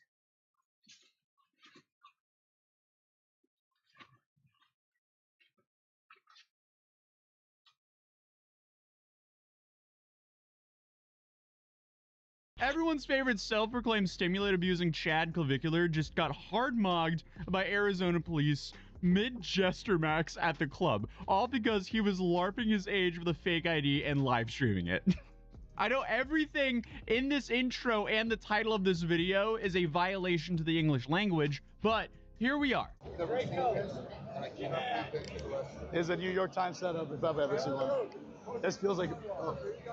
And this is really bad for him, apparently, because this came only days after he went viral on Twitter for being, quote-unquote, brutally frame-mogged by an ASU frat leader. It seems like part of his marketing is to just have Clippers spew the most hyperbolic Gen Z possible language ever while describing whatever mundane thing is happening on his stream. I feel like Clavicular is kind of like a handsome Squidward, and he's always having a handsome Squidward off wherever he goes. Because, you know, it's always mog or be mogged, as his Clippers say. But this is the second time that we've talked about him in the last couple of months, so if you remember, he also ran down a guy on his car live on stream on Christmas Eve. But I'm not sure which situation horrified him the most, that one or the one that he was just in now. But I guess he can try to keep his cortisol levels low, but for a minute, he had the potential threat of being forced to jail max for a possible of 8 years, and that might be as scary to him as finding cheese in his Whopper. I see the boys waiting for me with a bag of Burger King. I'm getting so excited. I'm like, holy. So the first thing I'm getting is Burger King right out of lockup, straight to a bag of Burger King, a Whopper waiting for me. I'm getting, oh my God, I start getting all hyped up. I was like, dude, I just forgot about everything bad that had happened in the past 24 hours. I get in the car and I'm unwrapping the Burger King and there's cheese on it. My cortisol levels jumped so high through the roof. I wanted to go back in. So obviously, if you have no idea what I'm saying and are wondering if I need to be checked for signs of CTE, congratulations on never having to consume the algorithm of Clavicular, nor any of his looks-maxing Clippers, because they use some fascinating Gen Z lingo, to put it lightly. But I feel like the dude just blew up overnight. Like, I know he's been doing this for a long time, but basically, he became very famous in like the span of just a few months. But just like he blew up in such a short span of time, he's now risked prison time multiple times in just like a few months. So obviously today we're talking about the looks maxer known as Clavicular, or Braden Peters. He's a 20-year-old IRL streamer who blew up for openly admitting to be using some pretty unhinged strategies to improve his looks, like bone smashing and roids, and even going as far as partaking in a little bit of that Heisenberg special just to suppress the appetite. And bone smashing, by the way, is apparently just whacking yourself with a hammer to essentially chisel your own face. So like he'll just like sit and whack his cheekbones to be, you know, to have a more defined cheek. I guess that works. Who knows? Essentially, we're just reaching new levels of being vain here. So I actually do have a new lean maxing strategy that's quite controversial, and I'm not exactly going to advise that you do this, but what I did was I basically blasted for 3 days. I spammed a combination of Adderall and ketamine for appetite suppression, and I literally went on a 3-day fast and stayed awake the entire time, and I lost 5 pounds. So that was probably the craziest thing I've ever done, but it's a look. Like I said, guys, I'm not gonna sit here and act like I'm some good influence. Don't do that. That's what I did. I'm crazy. So yeah, I was essentially doing for hollow cheeks. But apparently it's trouble in paradise, because in the more recent months his fans have been upset because he's already showing signs of descending, which is, I guess, skipping the gym to stream more and admitting to only eat fast food. And now he's been arrested on charges of forgery, use of fake ID, and drug possession while live on Kick. Naturally though, Clavicular was hooked up with the best lawyers by none other than Aiden Ross. This is basically just a deja vu moment from his last situation we covered back at the end of December. A little rundown about this Clav situation. They're trying to make an example out of him, and that's why they're saying he has to go to court in 2-3 weeks. So let me explain to you guys what the I did. I called Clav. We're getting the best lawyers. But Clav, I'm gonna make sure that, like, I want you to get the health you deserve. Nobody deserves to at a young age. When, you know what I mean? Like, I just care. I want him to just, you know, be in a good spot. But instantly, the clips of him being arrested began circulating everywhere with mocking captions like, Clavicular got brutally mogged as he criminal maxed by LARPing his age with a fake ID in Arizona, got handcuffed, but kept his cortisol levels low. Okay. If anything, it seems like the general consensus of the internet was who cares or about time, but people joked about him getting frame mogged by his cellmates and turned him into countless memes, offering basically zero sympathy, all while he spent the night in an Arizona prison. And they of course live streamed his bail hearing the next day on February 8th, where his presumably expensive lawyer started by arguing semantics about whether or not the charges apply to him, because he had absolutely no intention to defraud anyone with his fake ID. The forgery count, ARS 1322 indicates that a person commits forgery with the intent to defraud, and then goes on to to say knowingly possesses the instrument. There is absolutely nothing in this Form 4 that indicates that he was possessing any forged item with the intent to defraud anyone. He was asked by law enforcement what his name and date of birth was. He provided his true name and date of birth. Once he was searched and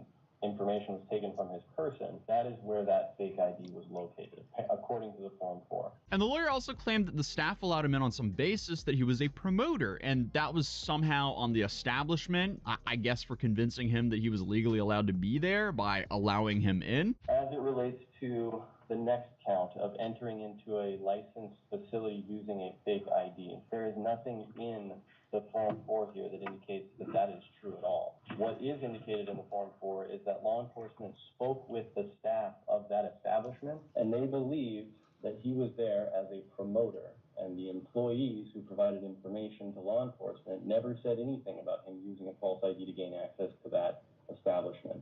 Instead, what they said was that they believed that they had gone through the proper channels in order to get him hired on as an employee to serve as a promoter for that establishment. Nothing in the Form 4, nothing that law enforcement had access to during this arrest gave them any reason to believe that he used a fake ID to get into that establishment, or that anybody said that he used a fake ID while he was at that establishment. In my opinion, still not a great argument, but okay. Then they moved on to the drug charges. Naturally, the Chad lawyer suggested this was also just nonsense, since Caligula could have very well had a prescription for this. He just simply didn't have it at the time. The prescription drugs that are alleged to have been found on his person. There's nothing in this to establish that he does not have a valid prescription. He was not able to produce a valid prescription according to law enforcement this evening, but that doesn't mean that he doesn't have a prescription. He then says the police shouldn't have found the drugs because they didn't have cause to search him. Because they had no probable cause to place him under arrest for those two predicate offenses, they had nothing to establish that they had the right to search his person, and that's what ultimately gets them to what they are alleging to be illegal substances, prescription substances. They didn't have any right in this case to place him under arrest because there is nothing in this Form 4 that establishes either of those two predicates. He's cooking, bro. And it is interesting to see his fans foam at the mouth and form a digital mob in the chat towards everyone involved in charging him while they await his bail with his friends and camera in his car. Like, even when she points out that he quite literally streamed himself wandering around ASU trying to obtain Adderall from strangers and then was arrested with one lone capsule floating loose in his pocket. It indicates that it was a one loose pill. Additionally, I would point out that there's information in the Form 4 that Mr. Peters had been live streaming himself approaching individuals in Old Town Scottsdale asking if he could obtain Adderall. So certainly that factual information would negate the assertion that he in fact has some type of valid prescription for that. I mean, come on.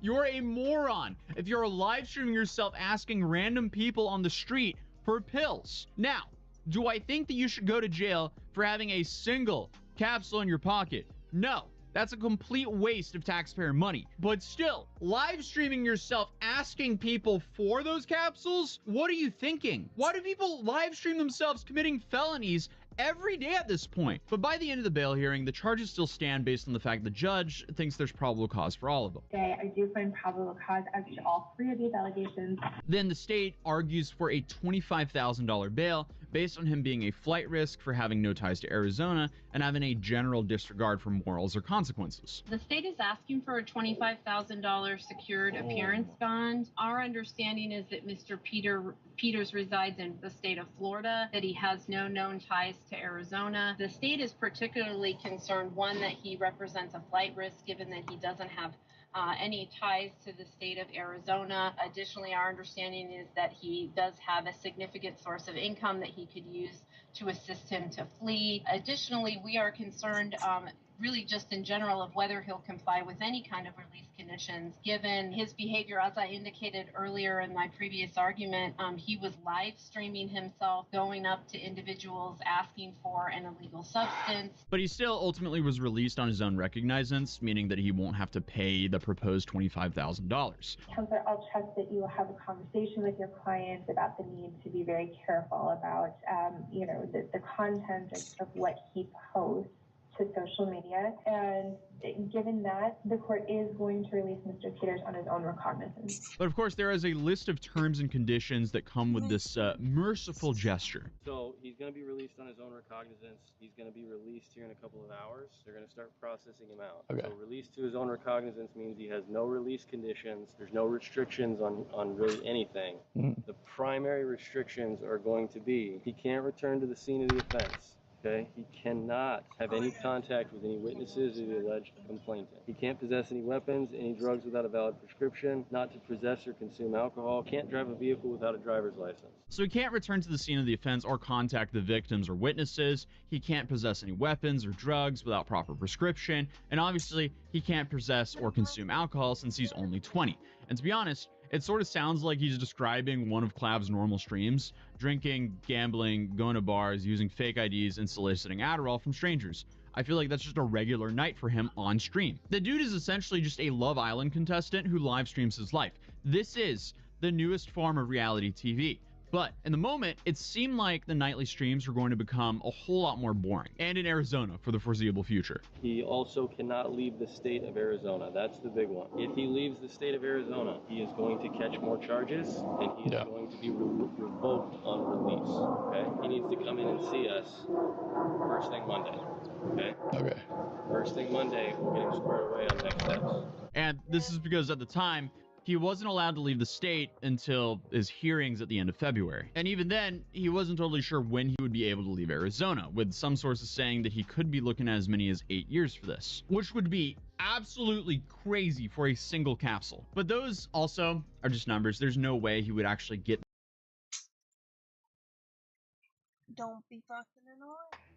It would have been with a gun, because I have a lot of. This secret recording captures a man who believes he's gotten away with a brutal murder, one committed 9 months earlier. How scary is Minecraft? I've been freaked out while playing. Minecraft's scary to me. The sun goes down. It can be both cozy and scary. That's the charm. There are jump scares, there's darkness and monsters at night. And the deeper you go, the scarier it sort of becomes. Minecraft isn't that scary. Is it? It is a scary feeling to not know exactly what is out there. And the horror begins on the first Yeah, night. You haven't really learned how the game works yet, and all of a sudden there are monsters everywhere. Yeah, I'm done. Hi, kitten. Hello. How are you? Yeah, I put my stuff all over the place. Let me move that stuff.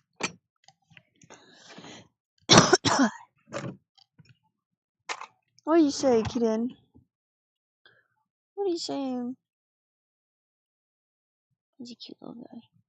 There's this guy. I didn't finish watching like 3 more minutes. This is a little dog of mine named Boo Boo. And these are horse apples or hedge apples, and she can actually eat these and not choke and die on them. Every day I look for snakes under this big old boy. Oh, there's a big old mouse. What the Sigma? There's actually a huge mouse. What is that? Why is he so big? Look at that little guy. It sure is a shame to have this big, beautiful enclosure here that's perfect for cougars and bears and not have any cougars and bears in it. At least our free-ranging bobcats can come and go and enjoy His this little grudge. spot as they please. Pretty soon I'm gonna let them out to free range this little property as well. As you guys can see, there are still some quail here. This little guy thinks he's hiding from me. Look at this. Oh, there he goes. This is still the perfect little place for all of these little guys to learn how to be wild bobcats. And we still haven't lost a single waterfowl, and this pond looks amazing. But I am gonna rehome all of these ducks to my Romanian friends because they have 8 million ducks and they don't have some bobcats on their property. One thing Dr. Yeah, Plant I would said say to me Hightail's was, better than "Oh, God, Minecraft." Ben, no, please, for God's, I'm begging you, please. He said, no, Ben, I'm not going to give them to you if you're going to do that. And then I looked at him like this and I said, and that's all it took. Then As he you did guys some can look see, Maxing all with 7 of his these ugly ass Trinidad ducks are mustache. still healthy and well here, and they have infinite food to eat. This was all old food that I had to dump out. They literally just have infinite food here. Bobcats don't want nothing to do with these geese. Old Uncle Ben's gonna go ahead and hop on top of this beautiful boy and then ride her on over there. Girl, you going the wrong way. This girl walking me right through all these weeds. No, girl, look at her. She's running right over to all that dang feed. The exact opposite of what I wanted her to do. I think on the next episode of the Urban Rescue Branch, I'm going to go ahead and have to get a saddle with an actual halter and reins in a little bit. Look at this, guys. I got on the Lightning McCrock. Uncle Ben's been hitting legs a bit more. And wow, it's 1 a.m. on Saturday morning, and Matthew and I have I love how the been horses here for used you to be guys rid. for the last 2 hours. I love you guys. I appreciate you. Thank you so much for watching this video. Here's your verse of the day. I love you guys. I appreciate you. I'll see you in the next video. Ooh, almost forgot to tell you. We really out here putting the fries in the pan.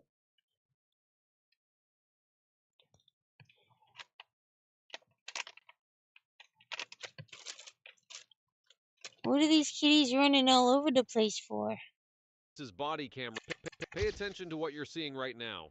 This is body camera footage from the first tactical officer to enter the bathroom at 142 Dunmore Street. Watch him carefully. See the way he's looking at the bathtub? It's not sitting right.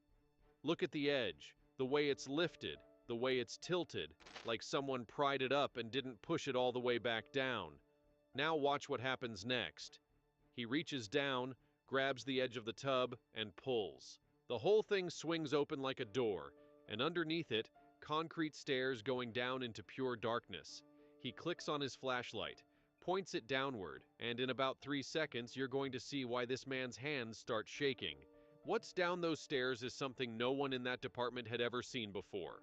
And the woman they found down there had been screaming for 7 months. You know that feeling on a lazy September afternoon when kids are just out there being kids? Chasing balls, climbing fences, getting into the kind of harmless trouble that parents laugh about later over dinner? For 3 boys from Maple Creek Elementary in Bridgeport, Connecticut, that Saturday afternoon was supposed to be exactly that. Just a soccer ball. Just a backyard. Just a regular day. It wasn't. But before we get to what those boys heard, and trust me, you need to hear this part, we need to talk about a woman named Diane Caldwell. Because Diane's story doesn't start on the day she was found. It starts months earlier, in a quiet little rental on Dunmore Street, where she thought she was just starting a new chapter of her life. Diane was 38 years old. She'd just come out of a rough stretch, a divorce that had dragged on for over a year, a job she'd lost in the spring, and an apartment she could no longer afford on her own.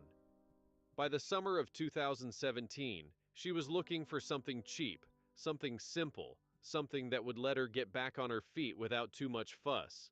She wasn't looking for anything fancy, just a roof over her head and a little bit of peace. Oh my gosh. Her sister, Karen Caldwell, lived about 20 minutes away in a small townhouse on the other side of Bridgeport. They talked every day, sometimes twice. Karen was Diane's anchor, the person she called when things were hard, the person who brought her soup when she was sick, the person who had sat with her through the worst of the divorce and never once suggested she just give up. They were close, closer than most sisters, and that closeness is the reason Karen knew, within hours of Diane going silent, that something was very, very wrong. Let me paint you a picture of how Diane ended up at 142 Dunmore Street. It was early January 2017. Diane had been scanning rental listings for weeks, online, in the newspaper, even on bulletin boards at the grocery store. The Bridgeport rental market was brutal, and for someone in her financial situation, the options were slim. Most places were either too expensive or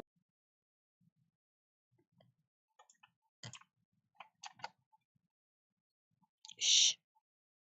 Shh. or in neighborhoods that made her uncomfortable. She was getting frustrated, running out of patience, running out of money. I hate this Then so she found a much. listing, a 2-bedroom on Please leave.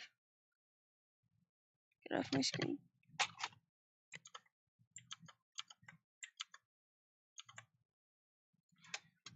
He's gonna speak English? Wait, what?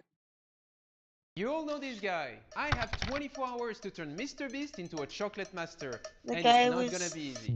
being... Somebody was creeping in my chat. And it all started with this phone call.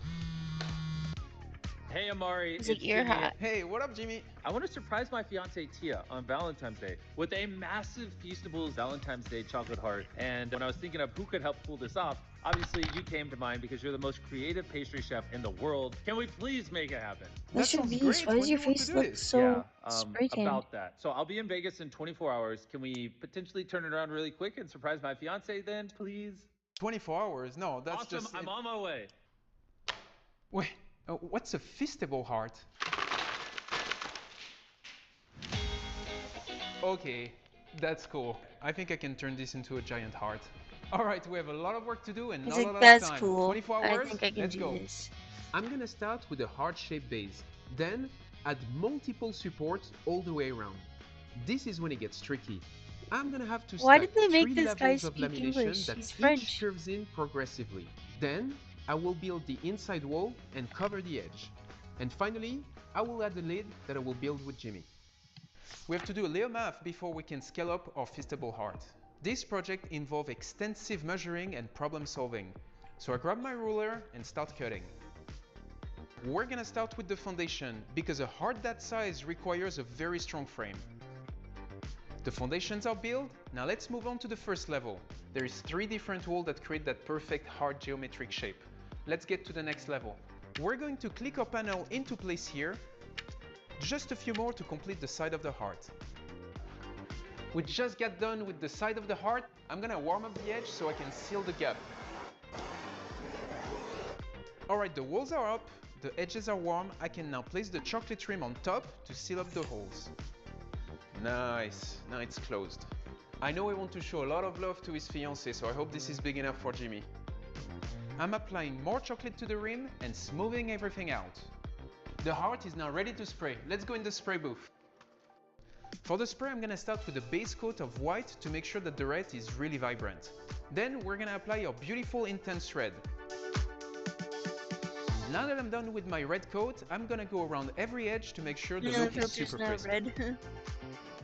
There it is, Start red? round thread of red. I'm applying. Let's go in the spray booth. It's really vibrant. Now that I'm done, craft the glow of red roses. Realistic strawberry gummies with 2 different flavors. These with the marshmallow heart. I'm casting red chocolate into my heart mold and then dumping it out to remove the excess and create a very thin shell. Alright, to fill the heart, we're going to make a vanilla marshmallow with Tahitian vanilla. One of my favorites. I'm gonna add a lot of Tahitian vanilla for the flavor. I'm gonna cook my syrup, pour it inside my bowl and start whisking. I'm gonna keep whisking the marshmallow mix until it's light and fluffy. Now we're piping our marshmallow into our casted heart and it looks so good. I really hope Tia likes them. I'm gonna give them a good scrape, add more chocolate and then glue everything together. It's time to close the heart. One of the surprises I want to put inside the heart is a raspberry gummy. We're gonna make it in the shape of a heart and we're gonna do 2 different sizes, small and medium. I don't think this will be enough for Jimmy. Let's scale it up. Perfect. Oh, I wish you guys could smell this. Now it's time for us to cast everything.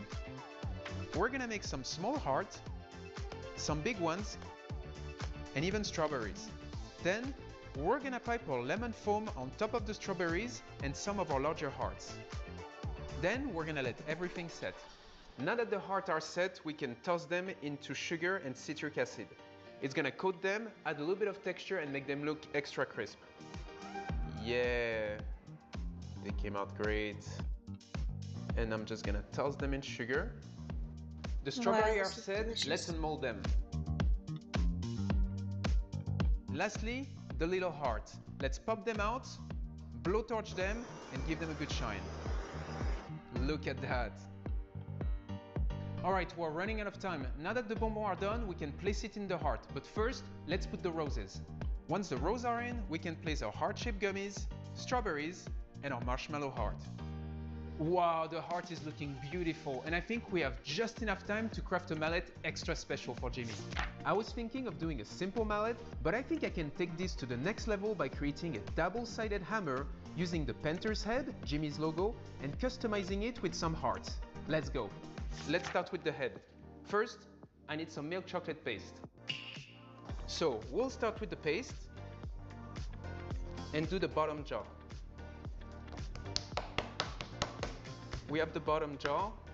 Now we're gonna make the first cheek. I'm going to sculpt the rest of the head, but I gotta be quick because I'm running out of time and I have to somehow manage to make 2 of those. That I'm looks gonna so carve out our lightning sick. He's bolts so good at this. and I'm gonna attach them to the head. What? I'm blending them into the design. That's gonna be a epic hammer. We're gonna start working on the handle. First, we scratch the chocolate, then we stack. I'm layering multiple lamination to make sure the handle is strong enough to hold the 2 beast heads. Nice.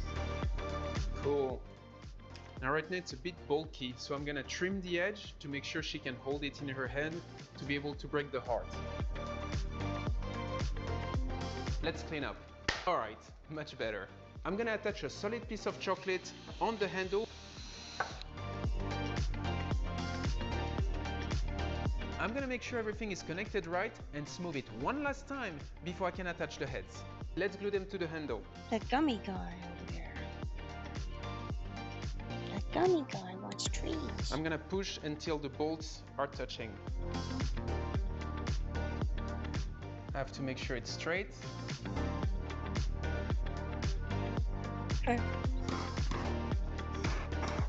I'm gonna lock it in position. Now that the structure is sound, I have to join both heads together. I hope it won't look too weird, and I cannot make it too heavy, otherwise we may jeopardize the structure of the hammer. I hope Tia is strong because it's pretty heavy. Time to flip and see if it holds. It's like huge. Gosh, it's heavy.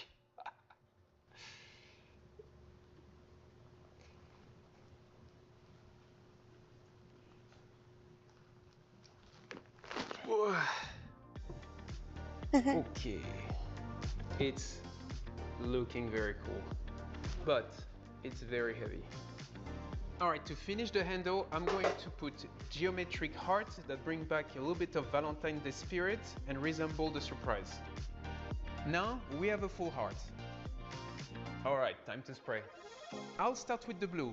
The problem is, it's not that easy because I have to hold the handle while spraying. But when I'm done with the blue, I can flip it over and start the pink. I'm gonna try to create a bolt between the 2 colors. The pink is done, we're done. Let's work on the final detail. First, I'm spraying the eyes, I'm gluing the bolt, attaching the tongue, the teeth, then the heart. Okay guys, we just finished the mallet and My fiance will be here in 10 minutes. How can I help? first I need to turn you into a chocolatier. Okay. You look great. Thank you. Let's do it. Okay Jimmy, we're gonna start by casting the chocolate for our lid. So the goal is going to be spreading the chocolate. You and I are He's going late. to take the pipe. Jimmy's each there and he's Okay. fucking layer helping him. synchronized. We go as far as we Hi. can.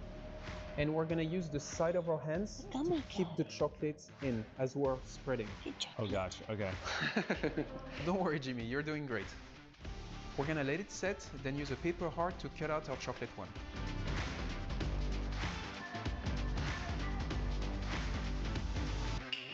Now that we're done with the lamination, let's glue the side of the lid. Okay, let's do it. Open your hand, close your with your thumb, and now you have pressure. Gotcha. We're gonna use our liquid chocolate as glue for the side of the lid. That's awesome. So grab it like this. Grab my But he wrist. didn't, he had no My idea wrist. what he was doing. You have hot hands. It's not a good thing, Jimmy. Oh, really? Wait, let me feel your hands. You have cold hands? Whoa. What, did you put them like in the freezer beforehand? Yeah, actually. No, Is there a fridge? How do I cool my hands off? grab it like this, and we're gonna place our side right on the glue. You have hot All right, hands. last touch, Yeah, the Fistable Dad. logo. Okay, let me put it right here in the middle. Perfect. Okay. Now we're gonna use red cocoa butter and spray the whole lid red. Really?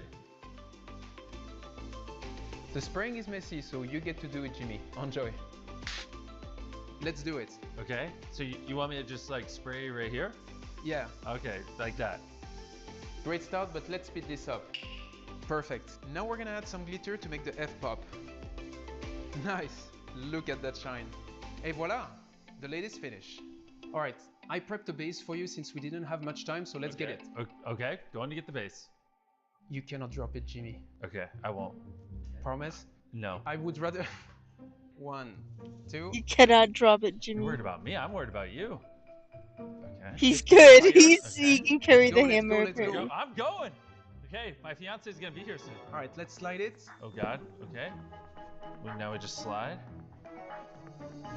Okay, let's go. Now, I think you forgot something, Chef. Our brand new Feastables Valentine's Day Caramel Hearts. Let's go. Just pour them in? Yeah. You sure? Can we just Are you sure? You have beautiful art in here we covered up. Ruin it? No. No, are you sure? It fucking ruined it. It's fragile. It'll be fine. Go. You can lift it higher. Why are you so stressed? This is easy. Higher. Higher. This is easy. Lift a little bit. I can do it with one hand. No, One hand? Don't do it, Jimmy. Okay. Alright, I'll use both hands. Fuck you, Jimmy. Right. This is art. This is a Frenchman's art. There's a whole school. This is crazy. My fiance is gonna love this. Oh, I hope so. And you thought I was gonna break it. Yeah. I did. Yeah. Yeah. Oh, wait, are we gonna let her take the lid off? Actually, this guy has the most infectious smile. So. And you thought I was gonna break it. Yeah. This is the man's frown. My fiance is gonna love this. He's frowning. And you thought I was gonna break it. Yeah. How is that a Still end up breaking it. Oh wait, are we gonna let her take the lid off? Actually, I made a special gift for you. Give me 1 second. Okay. Well, before I go, why don't you put... Do you mind putting those gloves on? Why am I putting these? Okay, I'll put them on. Why does he have me putting gloves on? Because you have wet hands or hot Wait, hands. is this also chocolate? 100%. Whoa. How the hell did you make this? Sculpted. This is crazy. Do you think she can carry it? You want my fiance to use it on this? Yeah. I mean, that's awesome. But you just put so much time into it. We, I guess, put a lot of time into this. Yeah, but I think that's the fun of chocolate. You can just break it, eat it, restart. Bro, this turned out amazing. Hold my hammer. I'm gonna go get Tia. Let's see how she reacts. All right. Okay, follow She's waiting me. this whole Follow time. me. Where are you taking me? Don't worry No, about she it. just Don't could have worry been about it. We're Paris. at Taco Bell Running around in Paris. All right, so just turn slightly. Turn slightly. Real quick, hold out your hand. This is my friend right here. If you want to shake his hand, you'll meet him. Oh, that was a handshake? Yeah. Don't worry. It'll make That was a handshake! Okay. 3, 2, 1. Take off your blindfold. Happy Valentine's Day! What? This giant heart is made out of literal chocolate. Are you serious? And there's a special surprise inside for you. Wait, should I eat it? No. This is also a chocolate hammer that he made for you to smash it open. Wait, I don't want to smash the heart. I knew you wouldn't want it. Chef, do you want her to break the creation that we made together? Totally together, we made, both of us? You made this on your own? No, we made it. Oh, okay. I did half the work, you did half the work. Of course. Well, it's your gift, so it's up to you. Oh, that's hard. Is this a metaphor for our love? Should I smash it? I kind of want to smash it. I think you should smash Yeah, I think you should too. All right, you ready for the surprise, babe? I'm ready. Oh my god, Mr. Beast wanted to do it for himself. We're work into this just for you whenever you're ready. 3, Wow. 2, 1, have at it. Oh, I broke it. Wait. You did awesome. It is 100% chocolate. Yeah, it is actually, bro, he's not a liar. This is actually chocolate. Oh my goodness. Are you eating it? Yeah. Jimmy and I hid a lot of surprises on the inside. Okay. Mmm. Whoa. It slams it on the ground. What do you think of the inside? Oh, wait, what are these? Oh. Those are Leo strawberry gummies. Oh, that's nice. And that? Cheers. Cheers. Literally everything here is edible. Minus the wrappers of the Feastables, but that's on me. It kind of breaks my heart a little. Literally. Oh, there's some gummies.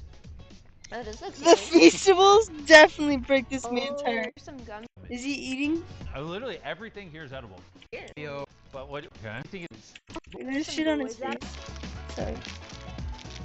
He's gonna eat a Feastable. This guy. Oh. This guy! Wait a second. I'm lost here. He's eating his Feastable already, I see. Okay, I wasn't even looking at him. So, babe, how do you think we did? Best Valentine's Day ever. What compliments do you want to give to the chef? You're making all the other guys look bad. Oh, thank you. Well, Jimmy helped. I helped. Thank you. Oh, yeah. Thank Yeah. you for all of your help. Yep. Do you see the look on this guy's face? He runs a fucking chocolatier school in Paris, France. It's probably top Oh, dollar. thank you. Well, Jimmy helped. I helped. Thank you. Oh, yeah. You never see this man frown. You never see him frown. Thank you for all of your help. Yep. Thank you. Thank you. Well, thank you so much for challenging me and helping you for your Valentine's Day gift. Yeah. And I'll see you all in the next video. Guys, make sure you subscribe to him. Let's get to 23 million. Yeah.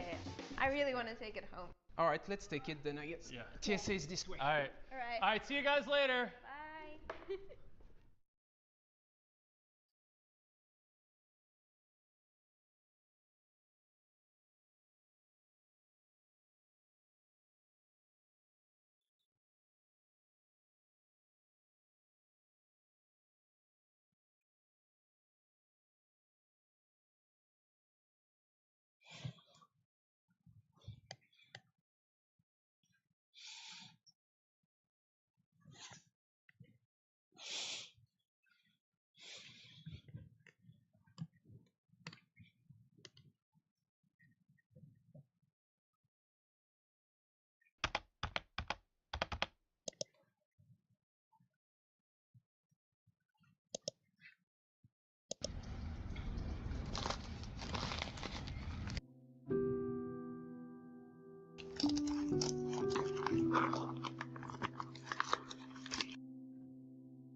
Whoa, crystals. Hello, Gibby. Hello, Gibby girl. Gibby, hello. Hi, Gibby girl. Hi, Gibby.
wish.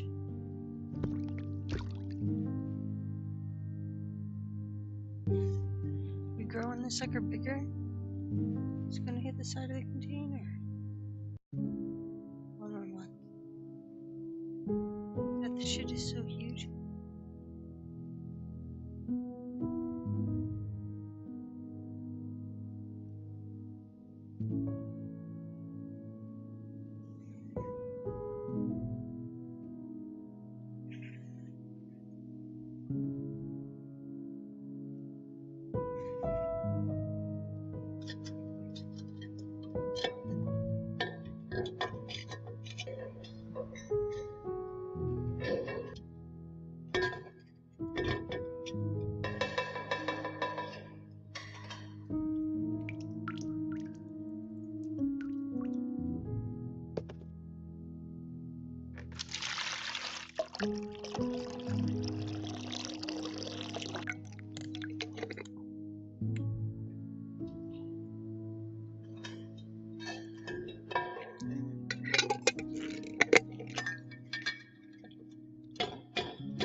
Giving it our rents, are we still going bigger? We going bigger! Go bigger, go home! Stop breaking your beakers, use plastic. Hell yeah, brother. Hell yeah, brother. Time to harvest the monstrosity.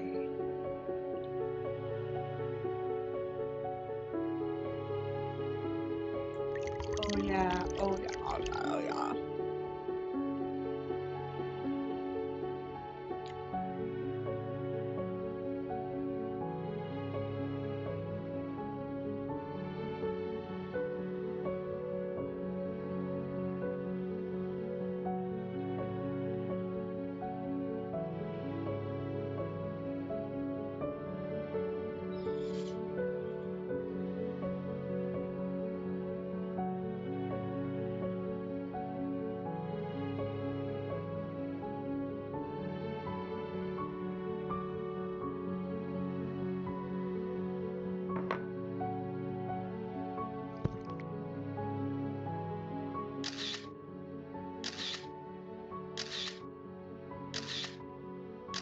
Pretty cool. Pretty cool.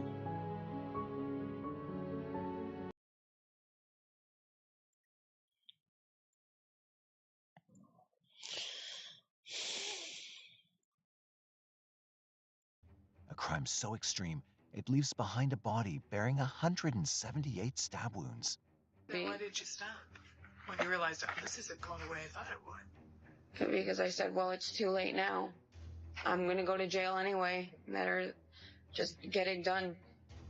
As the investigation moves forward, the case takes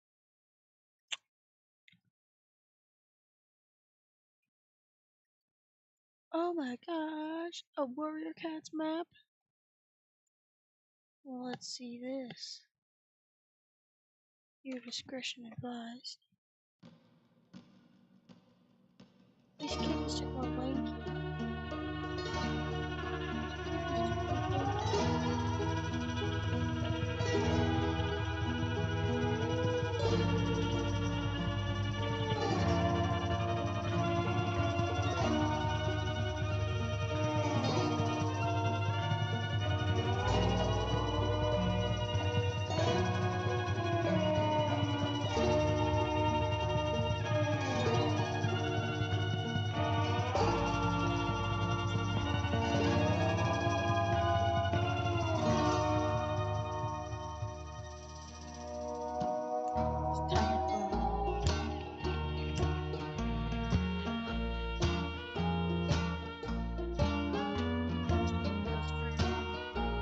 Straight.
think I want to go to bed again.